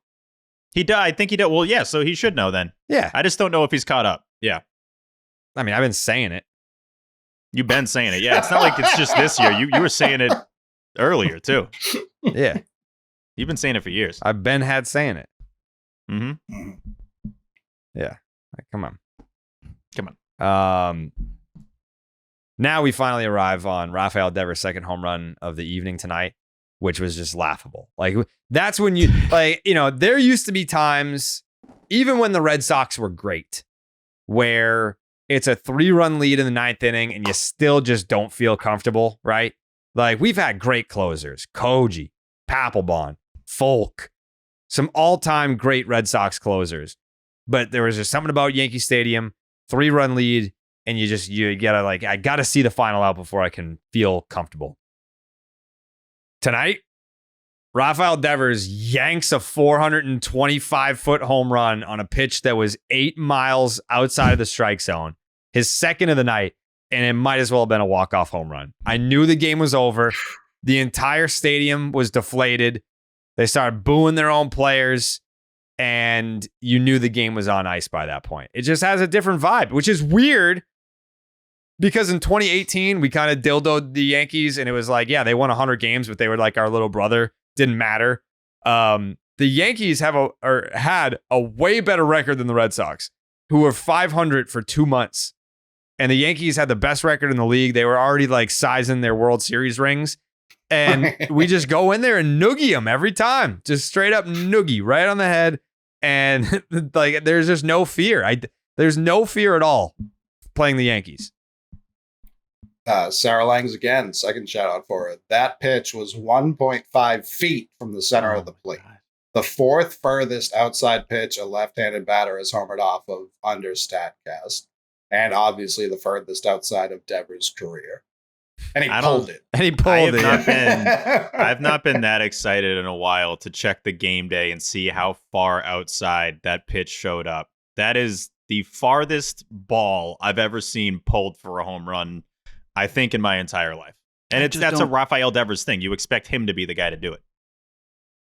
Just how do you pull that ball? It doesn't even make sense, like, physically when you watch it. Like, you saw him flip a ball that was like middle of the plate, 99 miles per hour the other way earlier in the game. But if you think about it, when you saw every homer Devers hit this series, one to left field, one to center field, one to right field, it's kind of the perfect representation of the hitter he's become this year. And Alex Cora said it like, hey, we've told him to stop pulling the ball at Fenway because it doesn't work well. Shoot the ball the other way. Rafael Devers is that special where he's taking advantage of pulling the ball to right field here, going to different parts of the ballpark. It's all just more further proof that this is the best version of him we've ever seen. That's got to be guessing heater, right? Because you just can't do that if you're not guessing heater. There's no way you can take a pitch that far outside and pull it for a homer if you're not like, all right, he's going to throw me a fastball. Wherever it is, I'm going to crush it. That's how he approached that pitch. He knows they try and beat him up with heat. So every once in a while, when he's this angry and locked in, yeah, he's going to do that. And I thought this whole weekend really was a great reminder. It's good to be excited about the young guys. I've talking to people, like when I do talk about the Red Sox outside of this show, people have been down on Devers, the player, after he signed that contract. Like regular people, regular fans I talk to, it's like, yeah, Devers not really living up to it. This is a great reminder. he's still comfortably your best player. And the barehanded play that he made at third base. The barehanded play that he made to get the third out in the 8th inning. It's like, that's a really offensively, yes, worth every penny. But people forget he can play third base well. He's not a butcher out there. On hard plays. It's worth mentioning there the way Slayton's been going the last couple, where he's walking the bottom of the lineup of every team. It's like Raffy doesn't make that play, and let's say, who knows, maybe that ball goes past first. Completely different scenario getting back to the top of the Yankees lineup. Enormous play by him, and I honestly didn't expect it. So that's what you want out of a $300 million player. For people who don't want to say he deserved that or whatever it was, he's a DH only type. That's what he's going to be in a couple of years. He impacted the game on both sides of the ball. He put the team on your back. Can't pitch for you, but damn, he gave you all the runs you needed. Made a play to save you in the 8th inning. Like, what more do you need? That's superstar level. That's not a guy just showing up and being part of it. That's a guy saying, hey, get on my fucking back. Let's go. He can't pitch for you, but I'd love to see it. Fuck it. Give me Devers on the mound. I'd love to see them put Raffy on the mound. That'd be hilarious. Very funny. I just love Raffy so much. I couldn't imagine ever being mad at Raffy. How could you? No. He's lefty Vlad Sr., and it's awesome. Even if he's never there's little stretches where Raffy isn't Raffy. It's normally earlier in the season, and he's usually playing through an injury. He's usually not taking time off. Which is what happened this year. He should have probably taken time off. He still didn't.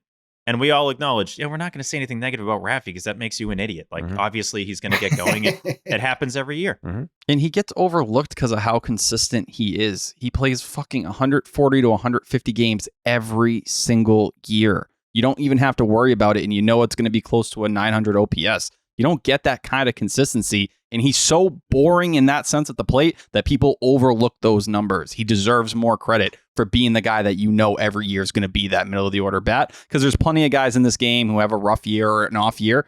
Rafael Devers' off year was an 850 OPS with 33 jacks. That's the closest thing we have to an off year for Raffy, besides his sophomore season when he was friggin' 21 years old. I do think there's a lot of fans, or at least a portion of the fan base, that would expect some outlier season from him, like a 50 homer type of season.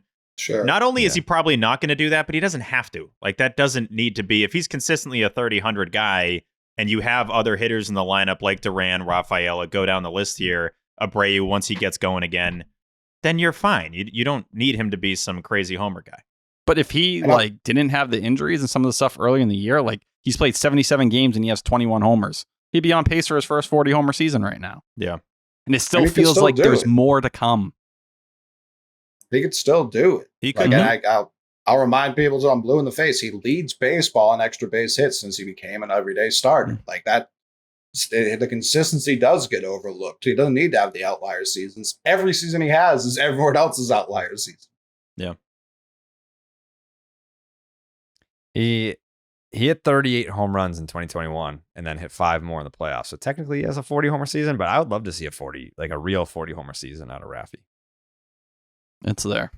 Now that he's feel figured out the monster. He almost needs that. Huh? Now that how many pull homers does he even have this year? I feel like all of them are fucking Oppo, almost all of them. That's why everything Cora was saying is we told him to stop pulling the ball at Fenway Park on purpose. So if you look this year, he has 1, 2, really 3 homers out of 21 that you'd consider real pull, and one of them stretching. He really has 2 true pull homers. Everything else has been oppo or dead center. I just want to stop being surprised by his oppo homers. It still gets me every time when the camera flips to the behind. I'm like, oh shit, he got that. It always my brain's fly out to left, but then he's like, no, I'm Rafael Devers. That's a home run. The first one tonight off the bat, I said out loud, he missed it. And I'm sitting by myself. You know what I mean? I was like, he just missed that one. And then Verdugo kept floating back. And I was like, all right, he still missed it because this should have went 410, 450, something like that. And there's barely, again, it was very catchable, can of corn, some are calling it. And it just got out. It was great. Floating back is the right way to describe that. That's what was going on there. I'm doing a fact check on the extra base hit statistic that Coley said. It's 2019, I believe, right, Coley? Does that sound accurate? Yes, it's 2019. I feel like they've said that on broadcast before. Yeah. Sounds super accurate. I'm going back to And I've looked it up because Freddie Freeman had it. Freddie Freeman did have it. Since 2019, Rafael Devers. So they were tied coming into tonight, and then Rafael Devers hit 2 home runs. So since his major league debut on July 25th, 2017, it's Jose Ramirez 471, Freddie Freeman 470, Mookie 450, Raffy 441, Julio Daniel Martinez 438. So we basically had 3 of the top 5. That's why I don't like doing it that way. Since it became his job in 2019, it was him. It's him and only him. So since the start of the 2019 season, you're saying? Yes, that was because he was still getting platooned in 18. Mm-hmm. You know what I mean? Tyler just talked about it. That was his worst technical OPS season. He played 121 games. That was his first real crack at it. But they were starting Nunez in half those playoff games. You know what I mean? Like it wasn't his job until 19. That's fair. The thing that is annoying is that Jose Ramirez could play any position, but he just happens to play third. It's like, what the hell, dude? Like, stop. You're taking away starts from our favorite player, and it's annoying me. Listen, people will remember back to when I wanted to trade for him to play second for this ball club. I do remember that. To think he took that extension? Oh, right up John Henry's alley. You want a guy who fucking takes a deal worth way less than what he actually was? Please. Since that's a guy. If Jose Ramirez played, if he played in any other market, he would have 3 MVPs by now. Oh yeah. Jose Ramirez is outrageous. Since the start of the 2019 season, Rafael Devers has more extra base hits than anybody in baseball. It's 372. Freeman 369. Jose Ramirez 351. Matt Olson 351. Marcus Semien 350. Who's the DH starter this year for the AL? David Fry. Masataka Yoshida. Oh, right. Why'd I even... That was a stupid question. Because if he switches to DH, then we might be talking more all-star starts now that Ohtani's in the National League. That definitely helps. Yeah. But I don't really care about all-star starts because I'd rather have him play third base. Make the team. Yeah, make the team. Yeah. Anyways, Red Sox win 3-0. Great game. Great series. Just want to add real quick, what a cool way to win. Cutter Crawford throwing like 30 pitches through 7, and then the Sox hitting 1 home run in the 7th, 8th, and 9th. Right? Like it's like we're going to give you a solo bomb the last 3 innings of the game, and you're going to complete a series win that's basically a sweep because Devers owning Cole in game 2. Yeah, that was sweep. To me, it felt like a sweep. Spiritually, it was a sweep. Like, I think Yankee fans come out of it feeling like they were swept. They definitely do. Some of the looks on the faces there, absolutely. Yeah. They can't feel good about, like, we won one game big. It's like, all right, yeah, but, like, fucking, it was Ben Rice who's they're gonna send him back to fucking Cohasset when Anthony Rizzo is ready to return. Like, what are you gonna do? Even with that, even winning that game, Cole was terrible. So you can't even be like, we got our ace back. Like, no, you feel awful about him too. Yeah. Well, he does just suck against the Red Sox. He sucked against everyone. Yeah, he sucks terrible. This year. You can tell how bad the Yankees want to have fun moments because of how excited they were for Ben Rice's curtain call. They're like, no, go out this way, go out that way. This is so great that we get this moment. And it's like, you guys, you're the worst team in baseball the last, 3 weeks? Yeah. Never seen someone struggle so much to do a curtain call either. Did you see he was go like up the steps? What's trying the to get here? to the steps? He's like walking. Like it looked like what would happen if I had to do a curtain call where like you're slipping between your teammates. It's not even an opening, dude. Like, how do you not know how to do this? Guy's never taken the field before. It's like, that's it was rough. The same way that you go out when you play first base every inning, that's where you go for the curtain call too. Same thing. They're like pulling him like along the line. He could not figure it out. No. Yeah, it's a tough look for you, Tyler. That's your boy right there. Hey, Ben. My guy, I'm sorry. Mm-hmm. Oh, he's your guy? No. Pass. I can't believe we're 2 hours in right now. That's what I was going to say. I don't want to say it, Tyler, but... Well, his next one's 100. You don't think I know that? That's the problem. I think it's like when a star player in the NBA playoffs gets his first tech, he's the safest player on the court. They're not going to toss him. I think that's kind of how you've been refereeing him differently. Yeah. Like 100's got to be like a fucking wham. Like, Oh, wait. This isn't going to be 100? no, it is. Oh, okay. Okay. Yeah. This next one's 100. That's why I'm being more. No, I'm saying, wait, Ben Rice isn't 100? This whole time I thought Ben Rice was going to be 100.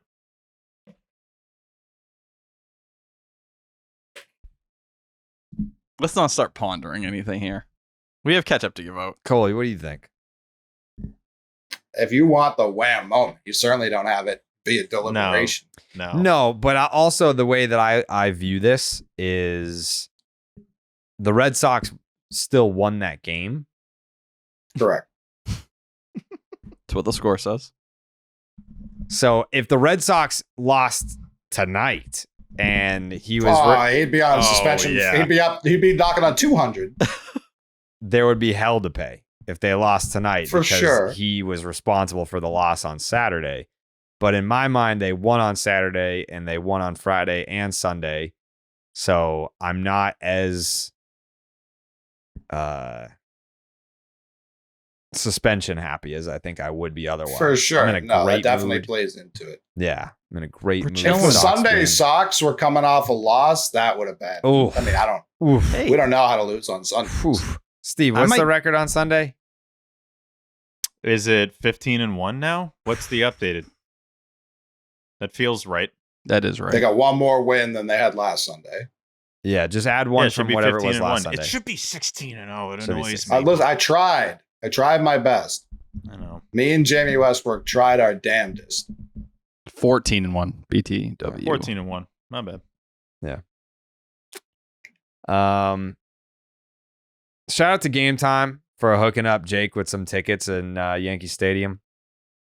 Game Time is an authorized ticket marketplace of Major League Baseball, which makes getting tickets faster and easier. Prices on the Game Time app actually go down the closer that it gets the first pitch, with killer last-minute deals, all-in prices, views from your seat, and their lowest price guarantee. Game Time takes the guesswork out of buying MLB tickets.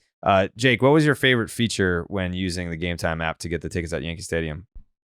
They just pretty much guarantee every single time that when you go see a Red Sox game at Yankee Stadium, you're going to see a bunch of home runs. So yeah, I appreciate that feature a lot. It's a big time feature. It's a big time feature. Save up to 60% off buying last minute tickets for sports, concerts, comedy, theater, and more. Save even more with exclusive in-app deals on select seats ahead of the game or the event. Save even more on their zone deals when you choose a section and you let Game Time choose the seats. They've got all-in pricing. Toggling this feature shows the total upfront with no surprise fees at checkout. They've got great seat views. You get a panoramic view from your seat in the app before you buy the tickets. The lowest price guarantee, or Game Time will credit you 110% of the difference. Game Time ticket coverage. Your purchase is covered with the most flexible customer service policy in the ticketing industry today. Take the guesswork out of buying MLB tickets with Game Time. Download the Game Time app. Create an account. Use the promo code SECTION10 for $20 off your first purchase. Terms apply. Again, create an account and use the promo code SECTION10. That is SECTION10 for $20 off. Download the Game Time app today. Last minute tickets, lowest price guaranteed. Is it that time? Kind of feels like it. It does feel. Tyler, is it that time? It's that fucking time.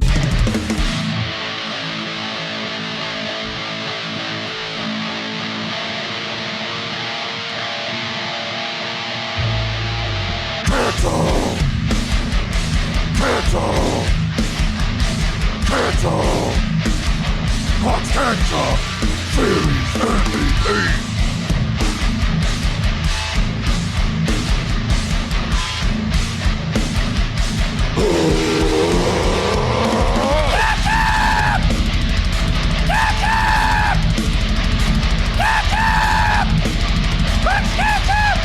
Series MVP.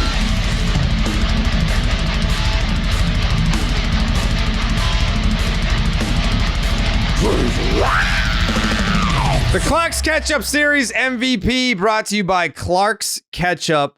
Drizzle that ketchup. Shout out to MLB for not one but two Clark's Ketchup references tonight on social media. There was the Rafael Devers home run tweet from the MLB account. pulling it up right now. The Rafael Devers home run tweet said, Rafael Devers has done it again. He wants the ketchup. And then when it was the final out, MLB with their millions of followers tweeted, drizzle it. It's ketchup time as the Red Sox get another series win against the Yankees. People were confused that we're not Red Sox fans. Very confused. It's always going to be my favorite part of this. Yeah, but you know what? To borrow a line from Jaron Duran, fuck them. I mean, if you don't get it, then fuck them. So, shout out to MLB for the Clark's ketchups. I mean, Clark's is pumped about it. I mean, business is booming. I want to say they're talking about opening up another warehouse for all the inventory that they need now because of the Clark's ketchup boom ever since the Red Sox Phillies series, pretty much. I mean, they can't keep up with the drizzling. Why? What? Did I cut out? You're making sense. No. I didn't? Nope. No. You're good. Then what the fuck were you laughing at? Well, I thought Tyler's house was about to burn down. What was that, Tyler? I'm working on a project here. Okay. What are you doing, dude? Just saw smoke go up. I didn't know if he's using my bong or what. What are you doing over there? It was supposed to be a surprise once. Oh my god, okay. This is the getting fuck out of are you control. doing? Hold on. What are you doing? This has gone very poorly. This has gone Tyler. so poorly. I'm so sorry. Why are you still talking? Put the fire out. What? You're too calm. It won't go out. Tyler! No, oh my god, dude. I'm sorry. Did you just throw it down? You can't make this stuff up. His house is burning right now.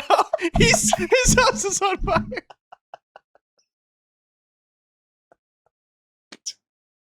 What?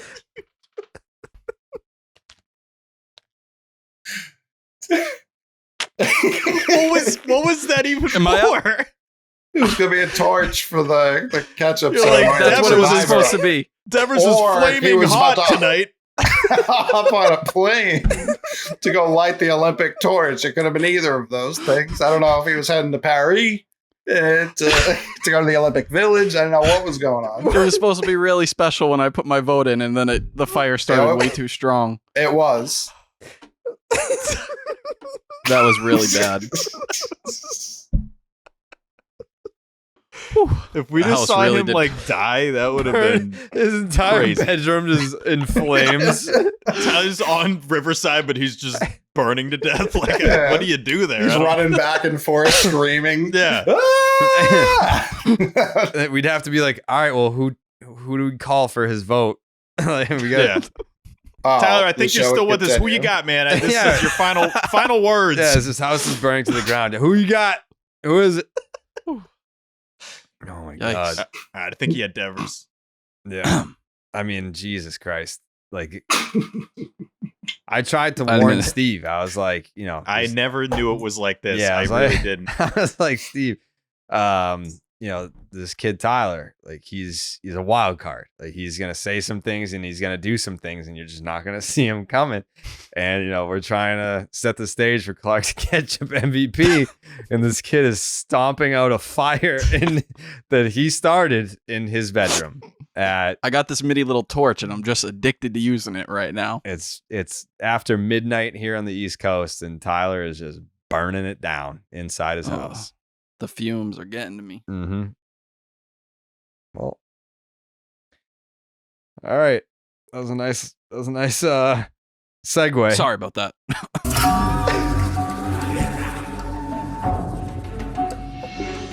It's time to vote.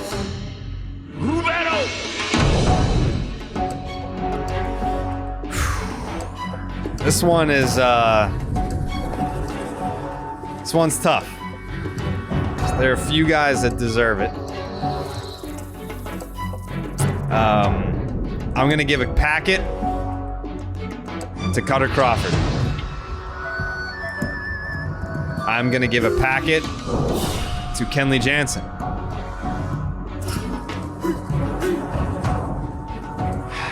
I'm gonna give a packet to Ceddanne Rafaela because with a .417 batting average, an 1167 slugging percentage, that's a 1628 OPS in the series. The man who led the team in hits this series with 5. Home runs 3, scored 4 runs, drove in 4. 14 total bases. The next closest was 8, Rafaela. Rafael Devers had 14 total bases in this series. My vote for Clark's Ketchup Series MVP, Rafael Devers. Tyler, since you almost burned down your house to set the tone for this vote, proceed. Thank you. I'm going to hand out some packets as well. Bailey Horn, got to give him one. Him coming in after Houck and kind of keeping everyone in that game. Same for Cam Boozer. You got to tip your cap to that. Dom Smith, who had sneaky a good amount of hits in this series. That first game, what he did in the 9th inning, that will be forgotten. Yoshida has to get a packet as well. Oh, fuck. Yeah, I'm an idiot. Right? Yeah. Come on. We got to give him one. Yeah. I won't lie. I was Ceddanne Rafaela until the 9th inning. I really was. But when Raffy hit that last homer and I kind of look at that second game, say it doesn't matter because they lost. That moment where he took Garrett Cole deep really fired that team up. I felt like it kind of bled into today as well in the rest of the series. I'm giving it to Rafael Devers. It's a good pick. Jake, your pick. I just love watching Rafael Devers pummel baseballs deep into the night every time he plays the Yankees. He was on fire this weekend, much like Tyler's bedroom. I'm giving it to Rafael Devers. Okay, that's 3 votes, Raffy. Coley. Packet for Kenley, of course. Packet for Yoshida, who I thought was going to get all the way to me with no packets. I honestly thought that was crazy on by the me. table. Packet to AC, who Tyler said he was going to vote for earlier and then didn't even shout out here. That was weird. Packet. Packet to so many people deserve packets. It's insane.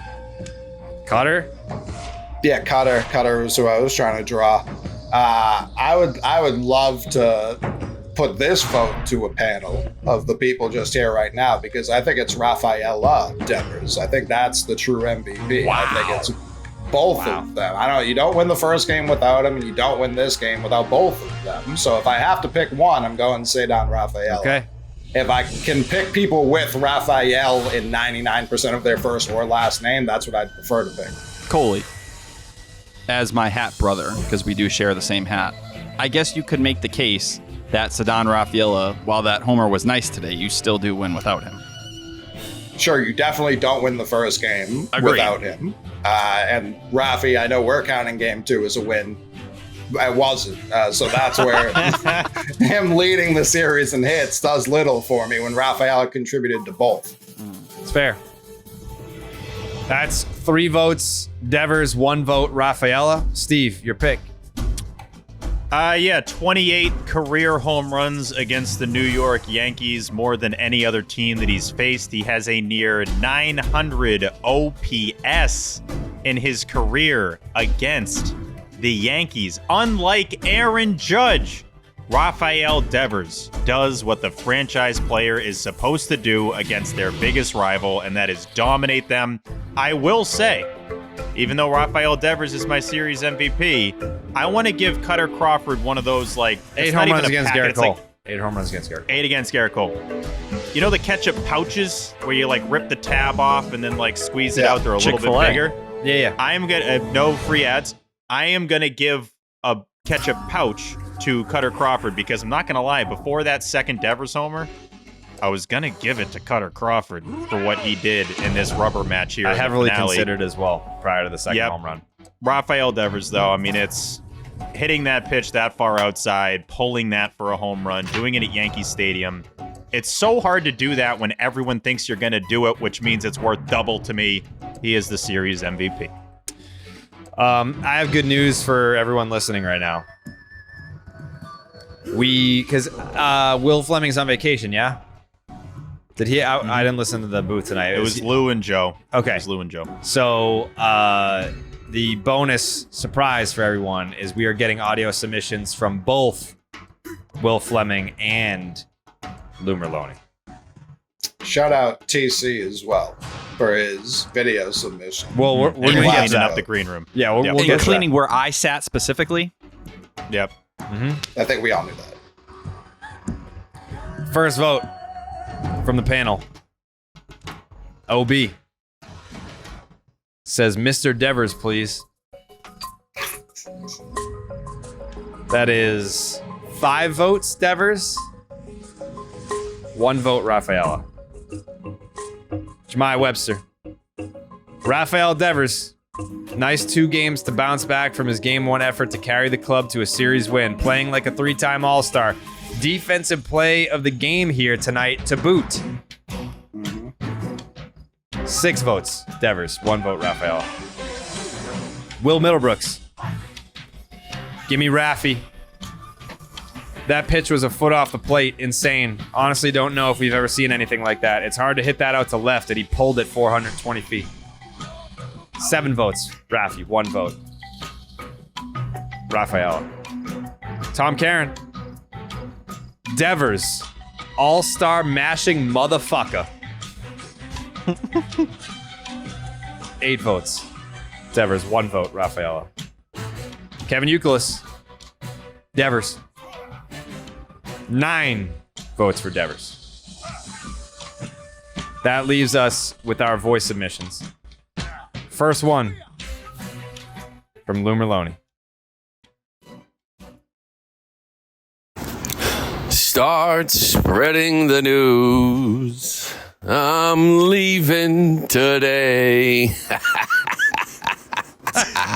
That's right, singing Loomer. You don't need Frank. Oh, what a freaking trip, 5-1. Then you roll into New York. You take 2 out of 3. Yeah, yesterday was ugly. You wash it, you move on. It's nothing better than listening to Yankee fans boo their own. Mm-hmm. Fucking beautiful. Cutter Crawford. Okay, so game 1, right? How are you not thinking Yoshida? How are you not thinking Rafaela? Absolute studs. Game 2, forget about it. We'll just a little hat tip to the man from Cohasset, Ben Rice. My MVP, it's a tough one here, right? Because it felt like it was decided here today. You got Cutter Crawford 7 scoreless. You got Raffy Devers hitting bombs. I'm going to go Raffy Devers. Carita, 3-time All-Star now. It was the game-winning home run, got everything going. It was a little insurance piece late. The play of the game, though, defensively, the bare hand to get LeMahieu in the 8th, to get Slayton out of it. The Sox, 3 behind the Yankees. It's beautiful. They're creeping. They're creeping. My MVP is Devers. Peace. Oh, man. What a goat. He's the best. That was awesome. He's the best. When the Sox are hot, Loomer is the best. He's the part Joker. Of his life is when the Sox are hot. Yeah, It's pure joy. He's the Joker of Red Sox Nation when the Sox are hot. And then, as always, to cap off the closer of the Clark's Ketchup Series MVP panel, Mr. Will Fleming. I'll make a brand new start of it. In old New York.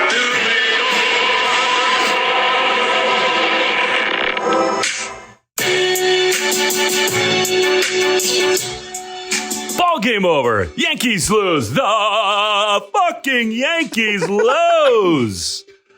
My dudes, how fucking fun is this getting?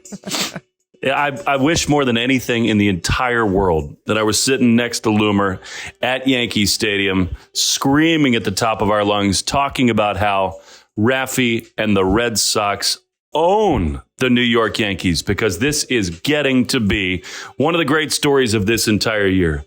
You know, about an hour ago, I thought that I was going to make a controversial pick for Ketchup. And I actually thought that maybe we would keep the streak alive and that my opinion might well tip the scales. Because a little while ago, this thing was right there. It was close. You could make a case for Ceddanne Rafaela because Ceddanne is starting to do things that you dream he would do when you extended him. The stones to hit these big home runs in huge clutch spots. He's got a little Yankee ownership thing going on right now. Kenley was awesome. Kutter Crawford was a badass tonight. There was a time earlier this weekend I thought Yoshida might have the Ketchup, but this one is now the most clear-cut one that I think we've ever had, because this is not just about tonight. It's not just about this weekend. And in fact, it's not only about the New York Yankees and this series, but what Raffy Devers did tonight, what he did yesterday, hitting that home run off of his young son, Garrett Cole, the way that he screamed at the dugout when he hit that home run, I think to me speaks to something bigger and most important that's going on. And that is, I think for the first time in his career, he's leaning in to be the leader of this team. He has embraced these young players, and this weekend he led by example. He won the game tonight. He hit a go-ahead home run off of Garrett Cole in that big moment yesterday. And let's not forget the big play that he made in the 8th inning. If he doesn't make that spectacular defensive play, who knows where that game goes. So to me, fellas, this is about the most significant vote I've ever had, about the most significant winner I've ever had. And it is so obvious that the Clark's Ketchup Series MVP is Raffy motherfucking Devers.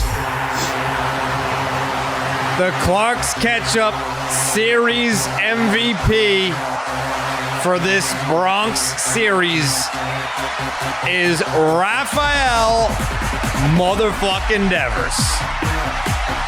Congratulations. The best player on the best team in baseball since, I believe, May 19th, right? The Sox are fucking... It's been a while. Yeah. Sox are hot. Sox are hot. We got audio submissions from Loomer and Will. People are happy. Got to keep the good times rolling. But speaking of those good times rolling, I feel like we have to at least, because it was the 4th of July on Thursday, which was the series finale against the Marlins. Jerry, can I say something real quick? Yeah.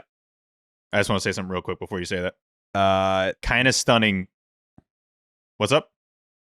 The Red Sox are tied with the Guardians for the most wins since May 19th, okay, but they have one more loss. Go ahead. I just wanted to do an MVP update. That's Rafael Devers' first of the season. Wow. Clark's Ketchup Series MVP. That's crazy. Wow. The other one-time MVP club for this season, Willie Abreu, Tristan Casas, Zach Kelly, and the Nationals. Damn. I made that up, too. The Orioles have 29 wins. They have the second best winning percentage. Sox are like wicked good for the last X amount of games. Yeah, Fact. Guardians are 27-15. The Red Sox are 27-16. So they've been better than everyone in the National League and third best in the American League per Jerry's numbers. I got them as pretty good since May 19th. Yeah. Pretty good since May 19th. That's the stat. Yeah. They're pretty good since May 19th. They've been all right for 2 months. That's the stat. Yeah, that's the exact number. And that's the stat. Not bad. The Marlins Clark's Ketchup Series MVP voting went, I voted for Devers. Coley went Rafaela. Steve went Bayo. Tyler went O'Neill. Jake went O'Neill. Middlebrooks went Rafaela. Lou voted for the Marlins. But Lou had a voice submission, yeah? I believe he did, right? Yeah, yes, he did. He did. Yeah, so let me play Loomer. This is Loomer's audio submission for the Marlins series, which, again, we didn't record on Thursday because it was the 4th. We recorded after the second game of the series. So just doing justice to the Clark's Ketchup sanctity, the sanctity of Ketchupdom.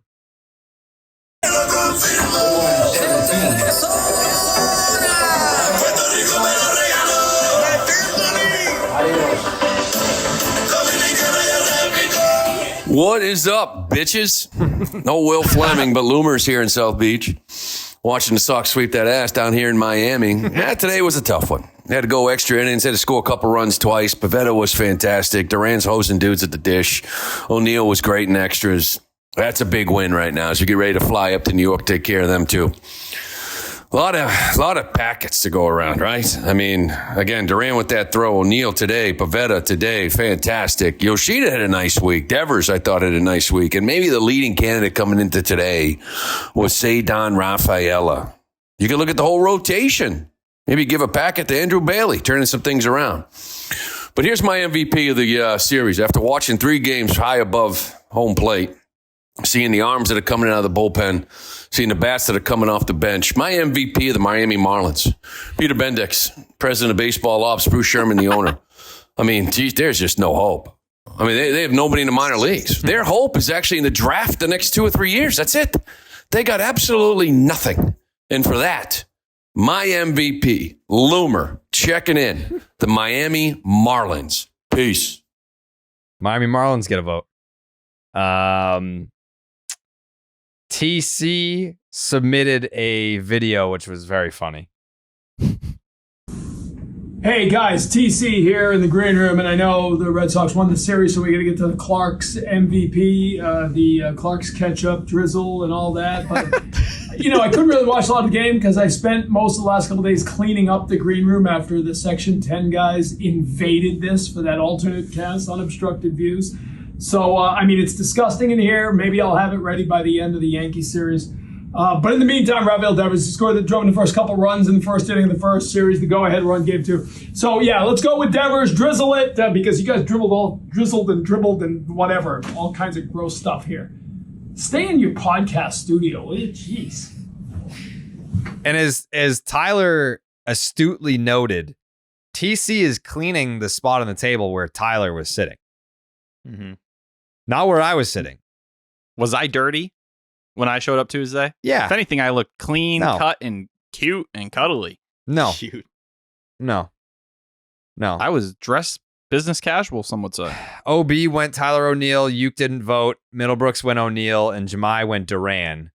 So very spread out vote. But ultimately, it was Tyler O'Neill who took down the Clark's Ketchup Series MVP for the series against the Marlins. How many is that for O'Neill, Steve?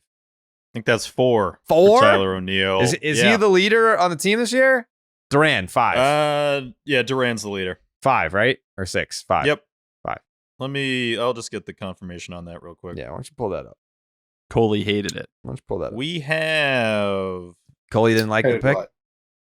The O'Neill pick? Yep, 5 for Duran, 4 for O'Neill.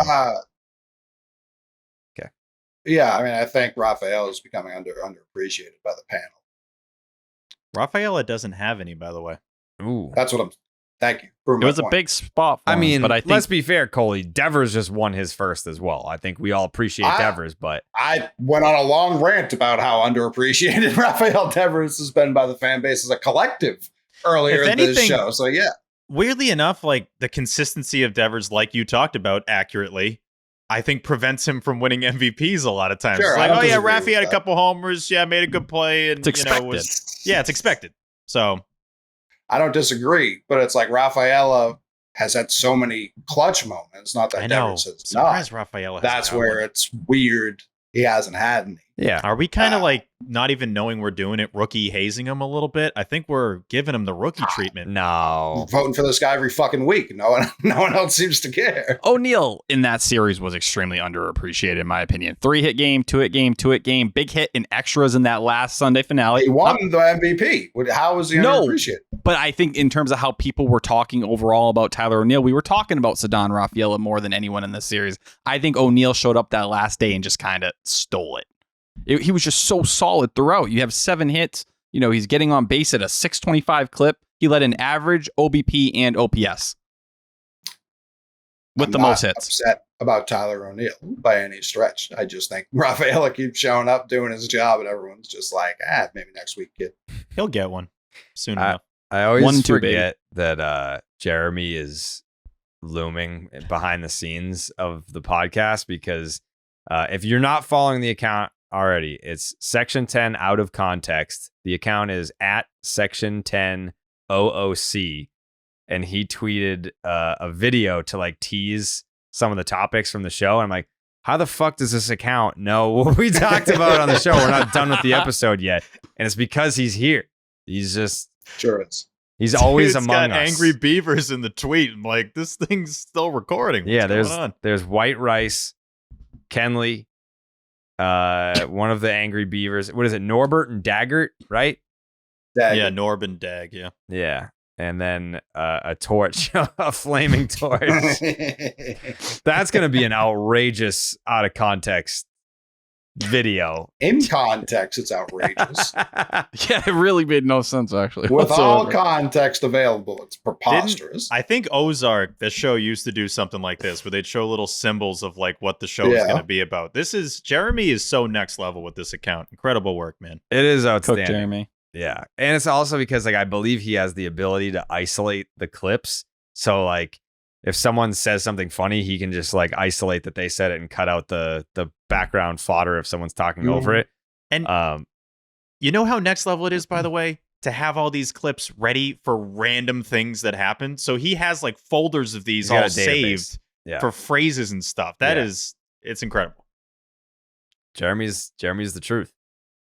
It's crazy. So yeah, follow Section 10 OOC on Twitter for all the out of context clips. They're all very funny. They're just very funny. But yeah, Tyler, that I cannot wait for just the isolated clip of Tyler almost burning down his house. You'll think that it's like edited. That really happened. Yeah, by the way, just real life. Letting you know. Real life. I'm sorry. We all had to watch helplessly in shock as Tyler tried to burn his own house to the ground. When he started stomping, I'm like, he might die. There's a chance this is it. With Tyler's luck, it's like embers flickering. if he stomped on the flame, it's like he's just shooting it out from beneath his sneakers all over the room. Listen, this room has almost caught on fire a couple times. In the name redacted era, we had a very bad fiasco in December where the entire room. As a podcasting crew, remember I did a podcast in the dark? Do you remember that? That's how down bad I was. The Will Middlebrooks episode. Okay. Well, I'm glad you're still with us. For now. Yeah. Glad that you still have a place to live. Stop and Shop look ahead. Brought to you by Stop and Shop. Head on down to Stop and Shop. Use the promo code Section 10 to get 10 cents off each tangerine when you buy at least 5 pounds of tangerines. Only at Stop and Shop. I laugh every time I do the ad read because of that one dude on the Section 10 Reddit that's just like was so serious about getting the ad read right. He's like, enough of this fucking shit. Like, it's at least 5 pounds. It's not up to 5 pounds. It's at least 5 pounds. That's totally different. It's like, enough. Fix it or else. There will be consequences. Off day today. If you're listening to this 3-hour episode of Section 10, congratulations. You've reached the off day. Hope you enjoy it. I'm probably going to watch some Monday Night Raw tonight. Steve, what are you most looking forward to on Monday Night Raw? Oh, geez, man. All of it, I would say. Yeah. What did you think of Money in the Bank? I thought it was great. I thought the whole thing was entertaining, and what was like the biggest surprise, though? Oh, his internet cut out. He's on that hang on. Well, it's he's streaming Raw 5 other TVs. Yeah. Yeah. Double freeze. Oh, wait. What did you think He's faking it. Of Damian? No, he's doing it on purpose. Yeah, what did you think of Damian Priest claiming the title? Yeah, what did you think of that? He's so good at this. He is. Yeah, but Steve. Steve. Wow. Steve. It's such a big head to keep still, too. Right. It really is impressive. Yeah. It's not easy. Holding that thing up. Just tearing every ligament in his neck, keeping that thing steady. What did you think about the women's Money in the Bank ladder match? Because that everyone had pretty much the same opinion on it. Yeah, I mean, again, I always go back to entertainment. When I'm watching these things, I just want to leave it being like, was I entertained or was I not? And with Raw and the ladder stuff, like I'm always the ladder stuff. I'm always like, God, I feel like that was worth watching. Yeah. So you liked it? Mm-hmm. What did you think about John Cena's announcement? I mean, insane. I didn't really see it coming. You didn't? No, No, No. I don't think I did. The fact You don't that want to believe it. Yeah, You don't want to believe. Yeah. I just don't. So he announced it for next year, right? Yes. So he said That's what confused me. Yeah, he said that like this WrestleMania will be my last. And everyone was like, "Oh, so he's retiring at WrestleMania?" But he's like, "No. Like, I'll still. I think he's like going through January, maybe." So everyone thought that he was retiring at WrestleMania, but he's not. Like, who would you want to see him have his last WrestleMania match with? Like, out of all like the all-time great opponents, like, would you want it to be someone from like his past, or would you want it to be like a new opponent? Like, who do you want his last match to be against? It has to be like a classic. Yeah, probably a classic. I wouldn't want it against like the Bloodline. Yeah. Or Dominic Mysterio. That would be weird if it was against Dominic Mysterio. That'd be a weird way for him to end his career. Yeah. Yeah. Definitely not those. So we'll see if it's against someone else. Yeah, but like out of all like of his greatest opponents of all time, like who would you want to see him like have his last hurrah with? Like close that chapter of his career and like end that story against that guy. You know what I mean? Yeah. No, I know what you mean. Yeah. I would say, I wouldn't say Kevin Owens. No, that wouldn't make sense at all. Like they don't really have much of a history. There's nothing there. Yeah, there's no juice. Just no juice. Yeah, there's no juice. CM Punk, wouldn't that be would cool? be yes. Right? Yeah, that would be cool. CM Punk that would be a great way. They've had so many memorable matches together. Which one was your favorite? SummerSlam 2011. Okay. I would pick Money in the Bank 2011. That was the best one. Yeah, one of those two. Yeah. But anyways, that preview. Let's do it. Yeah. I hope it ends up being CM Punk. That would be a great pick, Steve.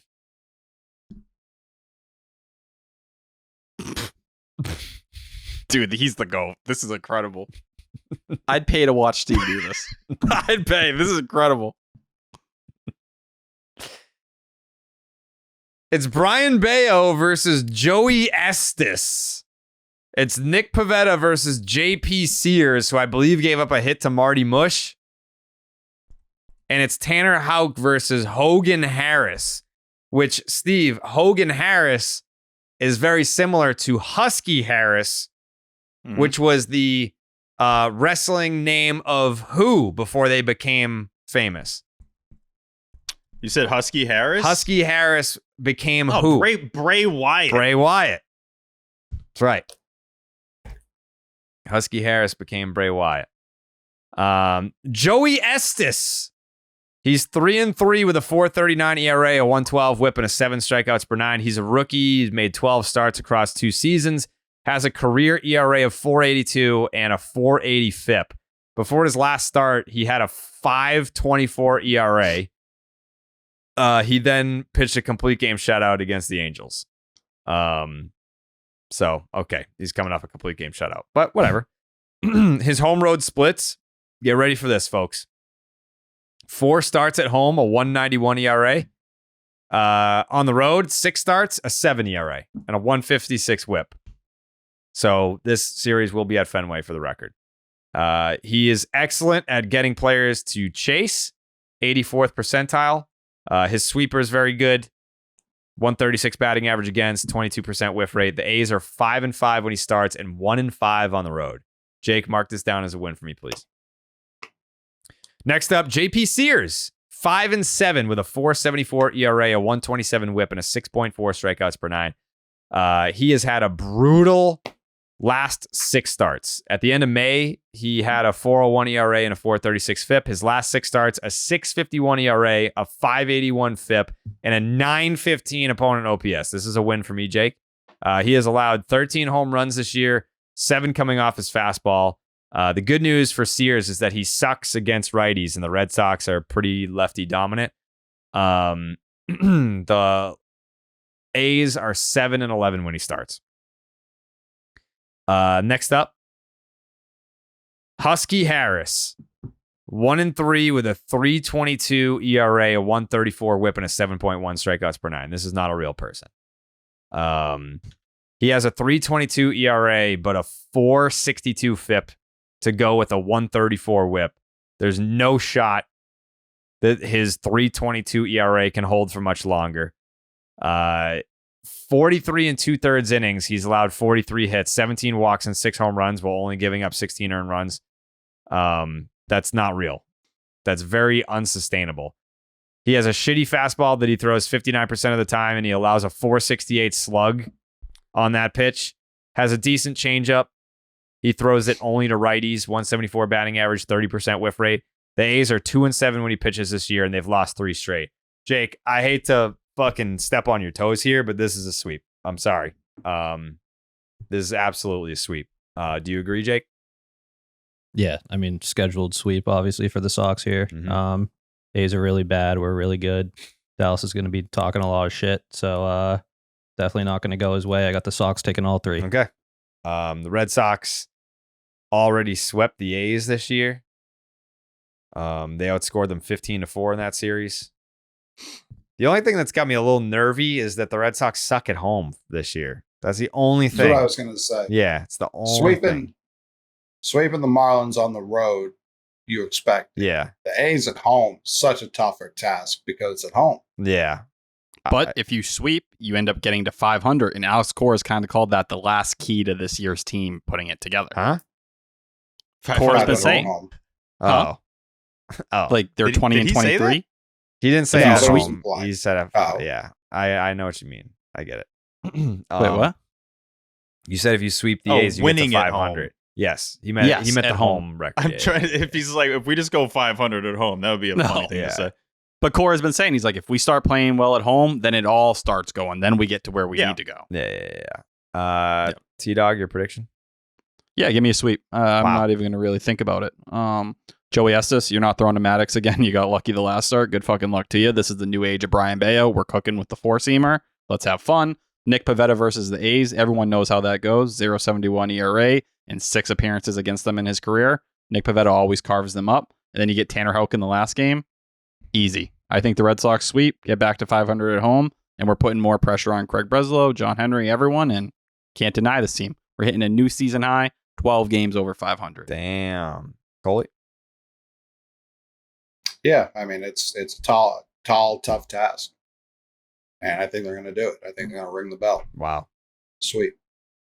Wow. Steven? Sounds like you're not going sweep here.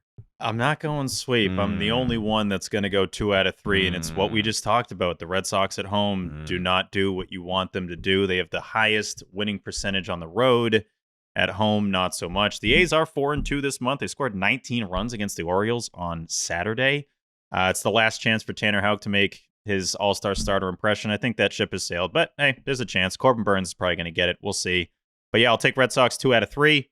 Shout out to my dad. He always says you aren't any kind of team to be worried about until you're 10 games over 500. If the Sox win 2 out of 3, they will be 10 games over 500 for the first time all season. Yeah. It's great advice. Not the best Peralt, but it's good advice. Great Peralt, nonetheless. Great Peralt, but power rankings, not number 1. That's Dan. That's number 1 in my book. Your dad? Oh, of course. Yeah. Dan. And my mom. It's a tie. Sorry, Mom. That's a tie. What about Dan, though? Dan and Brian are tied. Number 1. All right. That's 43 weeks in a row. It's a great stretch. Yeah. He's like was I number 1 44 weeks ago? No. Oh, damn it. No, your mom was. Okay. Well, she had a good week. No, she had a great week. Yeah. Getting a bunch of kids into college. She got as high as 2 during the Bruins playoff run when she said just score fucking goals. Yeah. Yep. She's like, if you score She's goals. like never sworn in her life. But yes. Yeah. She's like, if you just score these fucking goals, then we'll win the game. And I think the Bruins scored. So yeah, she got as high as 2. But Dan's my mom, dude, number 1. She knows ball, man. Yeah. Like right before the home run for Yoshida, she's like, just got to hit a home run. It's a tie game. Then boom, she gets it. Okay, boom. Yep. Okay, boom. Yeah. Yeah. Dan Peralt is like the Mark Arena, just 50 straight weeks at number 1. People are sick of it. They're like, Dan Peralt this, Dan Peralt that. Like, when is someone else going to get a try? What did you call it? The Mark Arena? Isn't that what it's called? Isn't that what it's called? I thought Mark Arena was like a wrestler or something. Mark. It's the Macarena. Now batting number 62, the shortstop, Mark Arena. Mark Arena sounds like he plays for the A's, honestly. Yeah. One of these days, we're just gonna get like the Stop and Shop look ahead, and it's gonna be like, all right, Brian Bayo versus Mark Arena on Tuesday. If you said that, I would not have, second guessed. 4-3 with a 5.26 ERA, 143 WHIP. Yeah, more walks than Ks. 6.2 strikeouts per 9. This guy sucks. He's got a fastball. Opponent's hitting 498 against it. 2% whiff rate. Jake, mark that down as a win for me. Yeah. Jake, that's a win. Mark it down. Jake, bookmark Arena.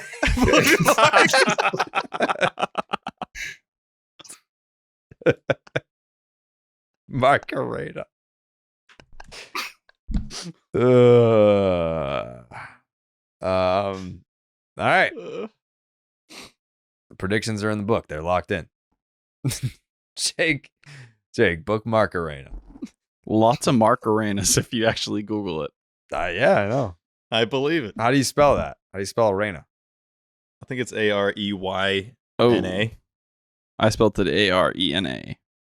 That's how I was doing it in my brain. Okay, I tossed the Mark Arena. That must suck for those guys.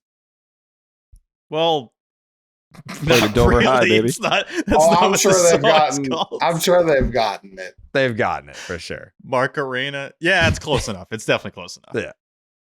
Yeah. And if any of them are from Boston, fuck, like they've definitely got it. Yeah. Oh yeah. Mark Arena.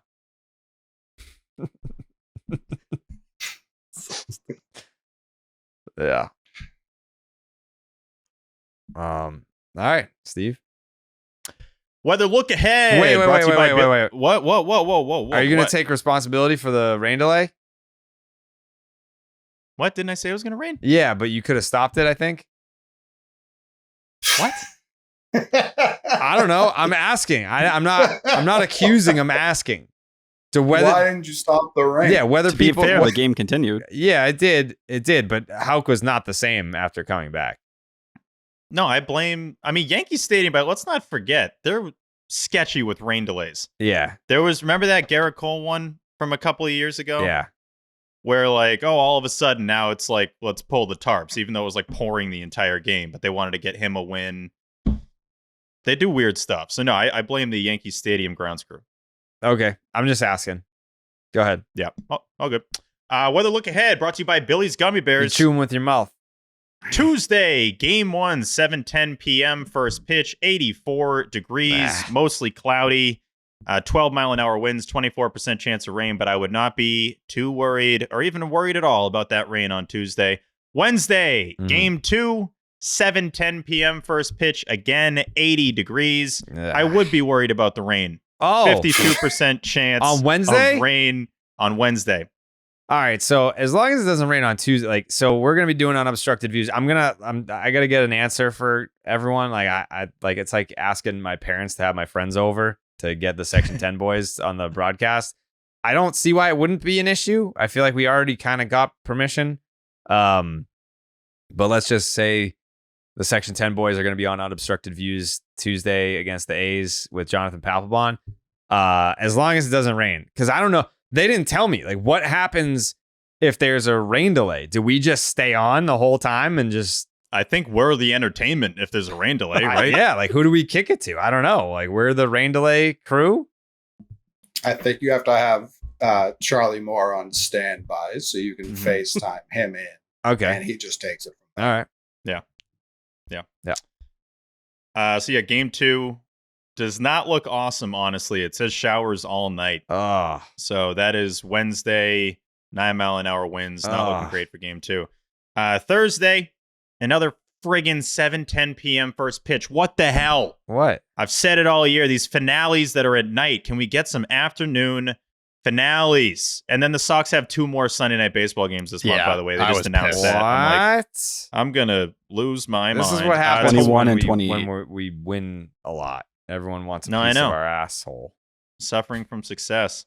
Hawaiian shirt night. First 7,500 fans in attendance get a Hawaiian shirt. Do you have one, Jared? I fucking love Hawaiian shirts. I do have one. Yes. Okay. You could have another one. If What you go color to the is it? Series finale. Did you see it? I didn't see the actual shirt. Okay. You guys see my pants?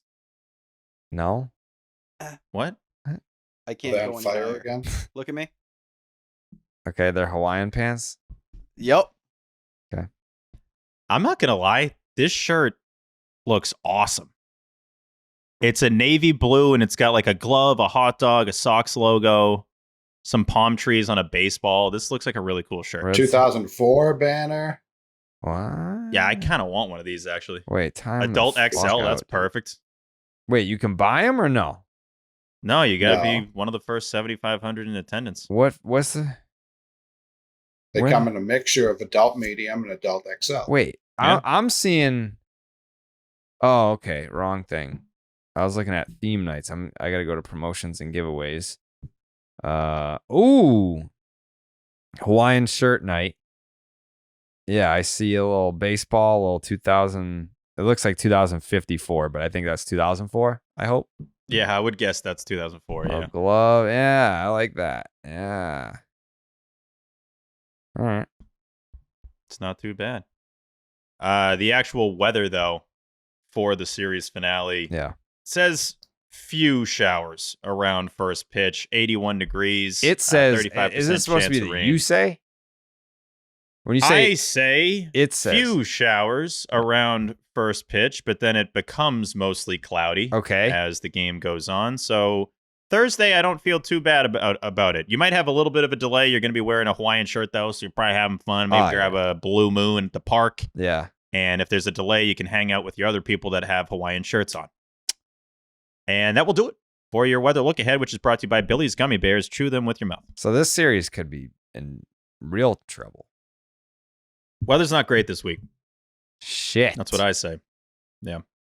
Hate that. Mm-hmm. Then we get on a plane on Friday, huh? I know. Wow, that really snuck I'm up on scared. us. Yeah, it's fast. Yeah. So we're gonna have to figure out we're gonna have to do Section 10 on Sunday in Dallas, right? Mm-hmm. Should we bring equipment? That's a Jake Equipment will question. be- Yeah, right. Yeah, obviously. Okay. Yeah, we're gonna have to do Just Section thought. 10 in Dallas on Sunday. Should we bring mics for that show that we're doing, Jake? Yeah, I'm gonna bring my mic. That's great. Classic. All right. Any final thoughts, Coley? I've seen throughout Red Sox Twitter all night, I've seen Jonathan India's name more than I thought I would see his name. Don't know what that's all about. Don't really care to know what that's all about. Yeah, David Hamilton's my second baseman. My second. I haven't thought about Vaughn Grissom for a second since he went down. And I'm not trying to be mean. I like Vaughn. I think he's a nice guy. But I'm totally fine with David Hamilton being my second baseman and then playing some shortstop when Rafael is in center. I wouldn't hate a platoon. Yeah, it's fine. But I want David Hamilton in there.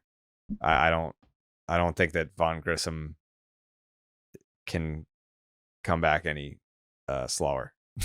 Seems like they aren't super happy with his conditioning overall. I've never heard that phrase. He can't come back any slower.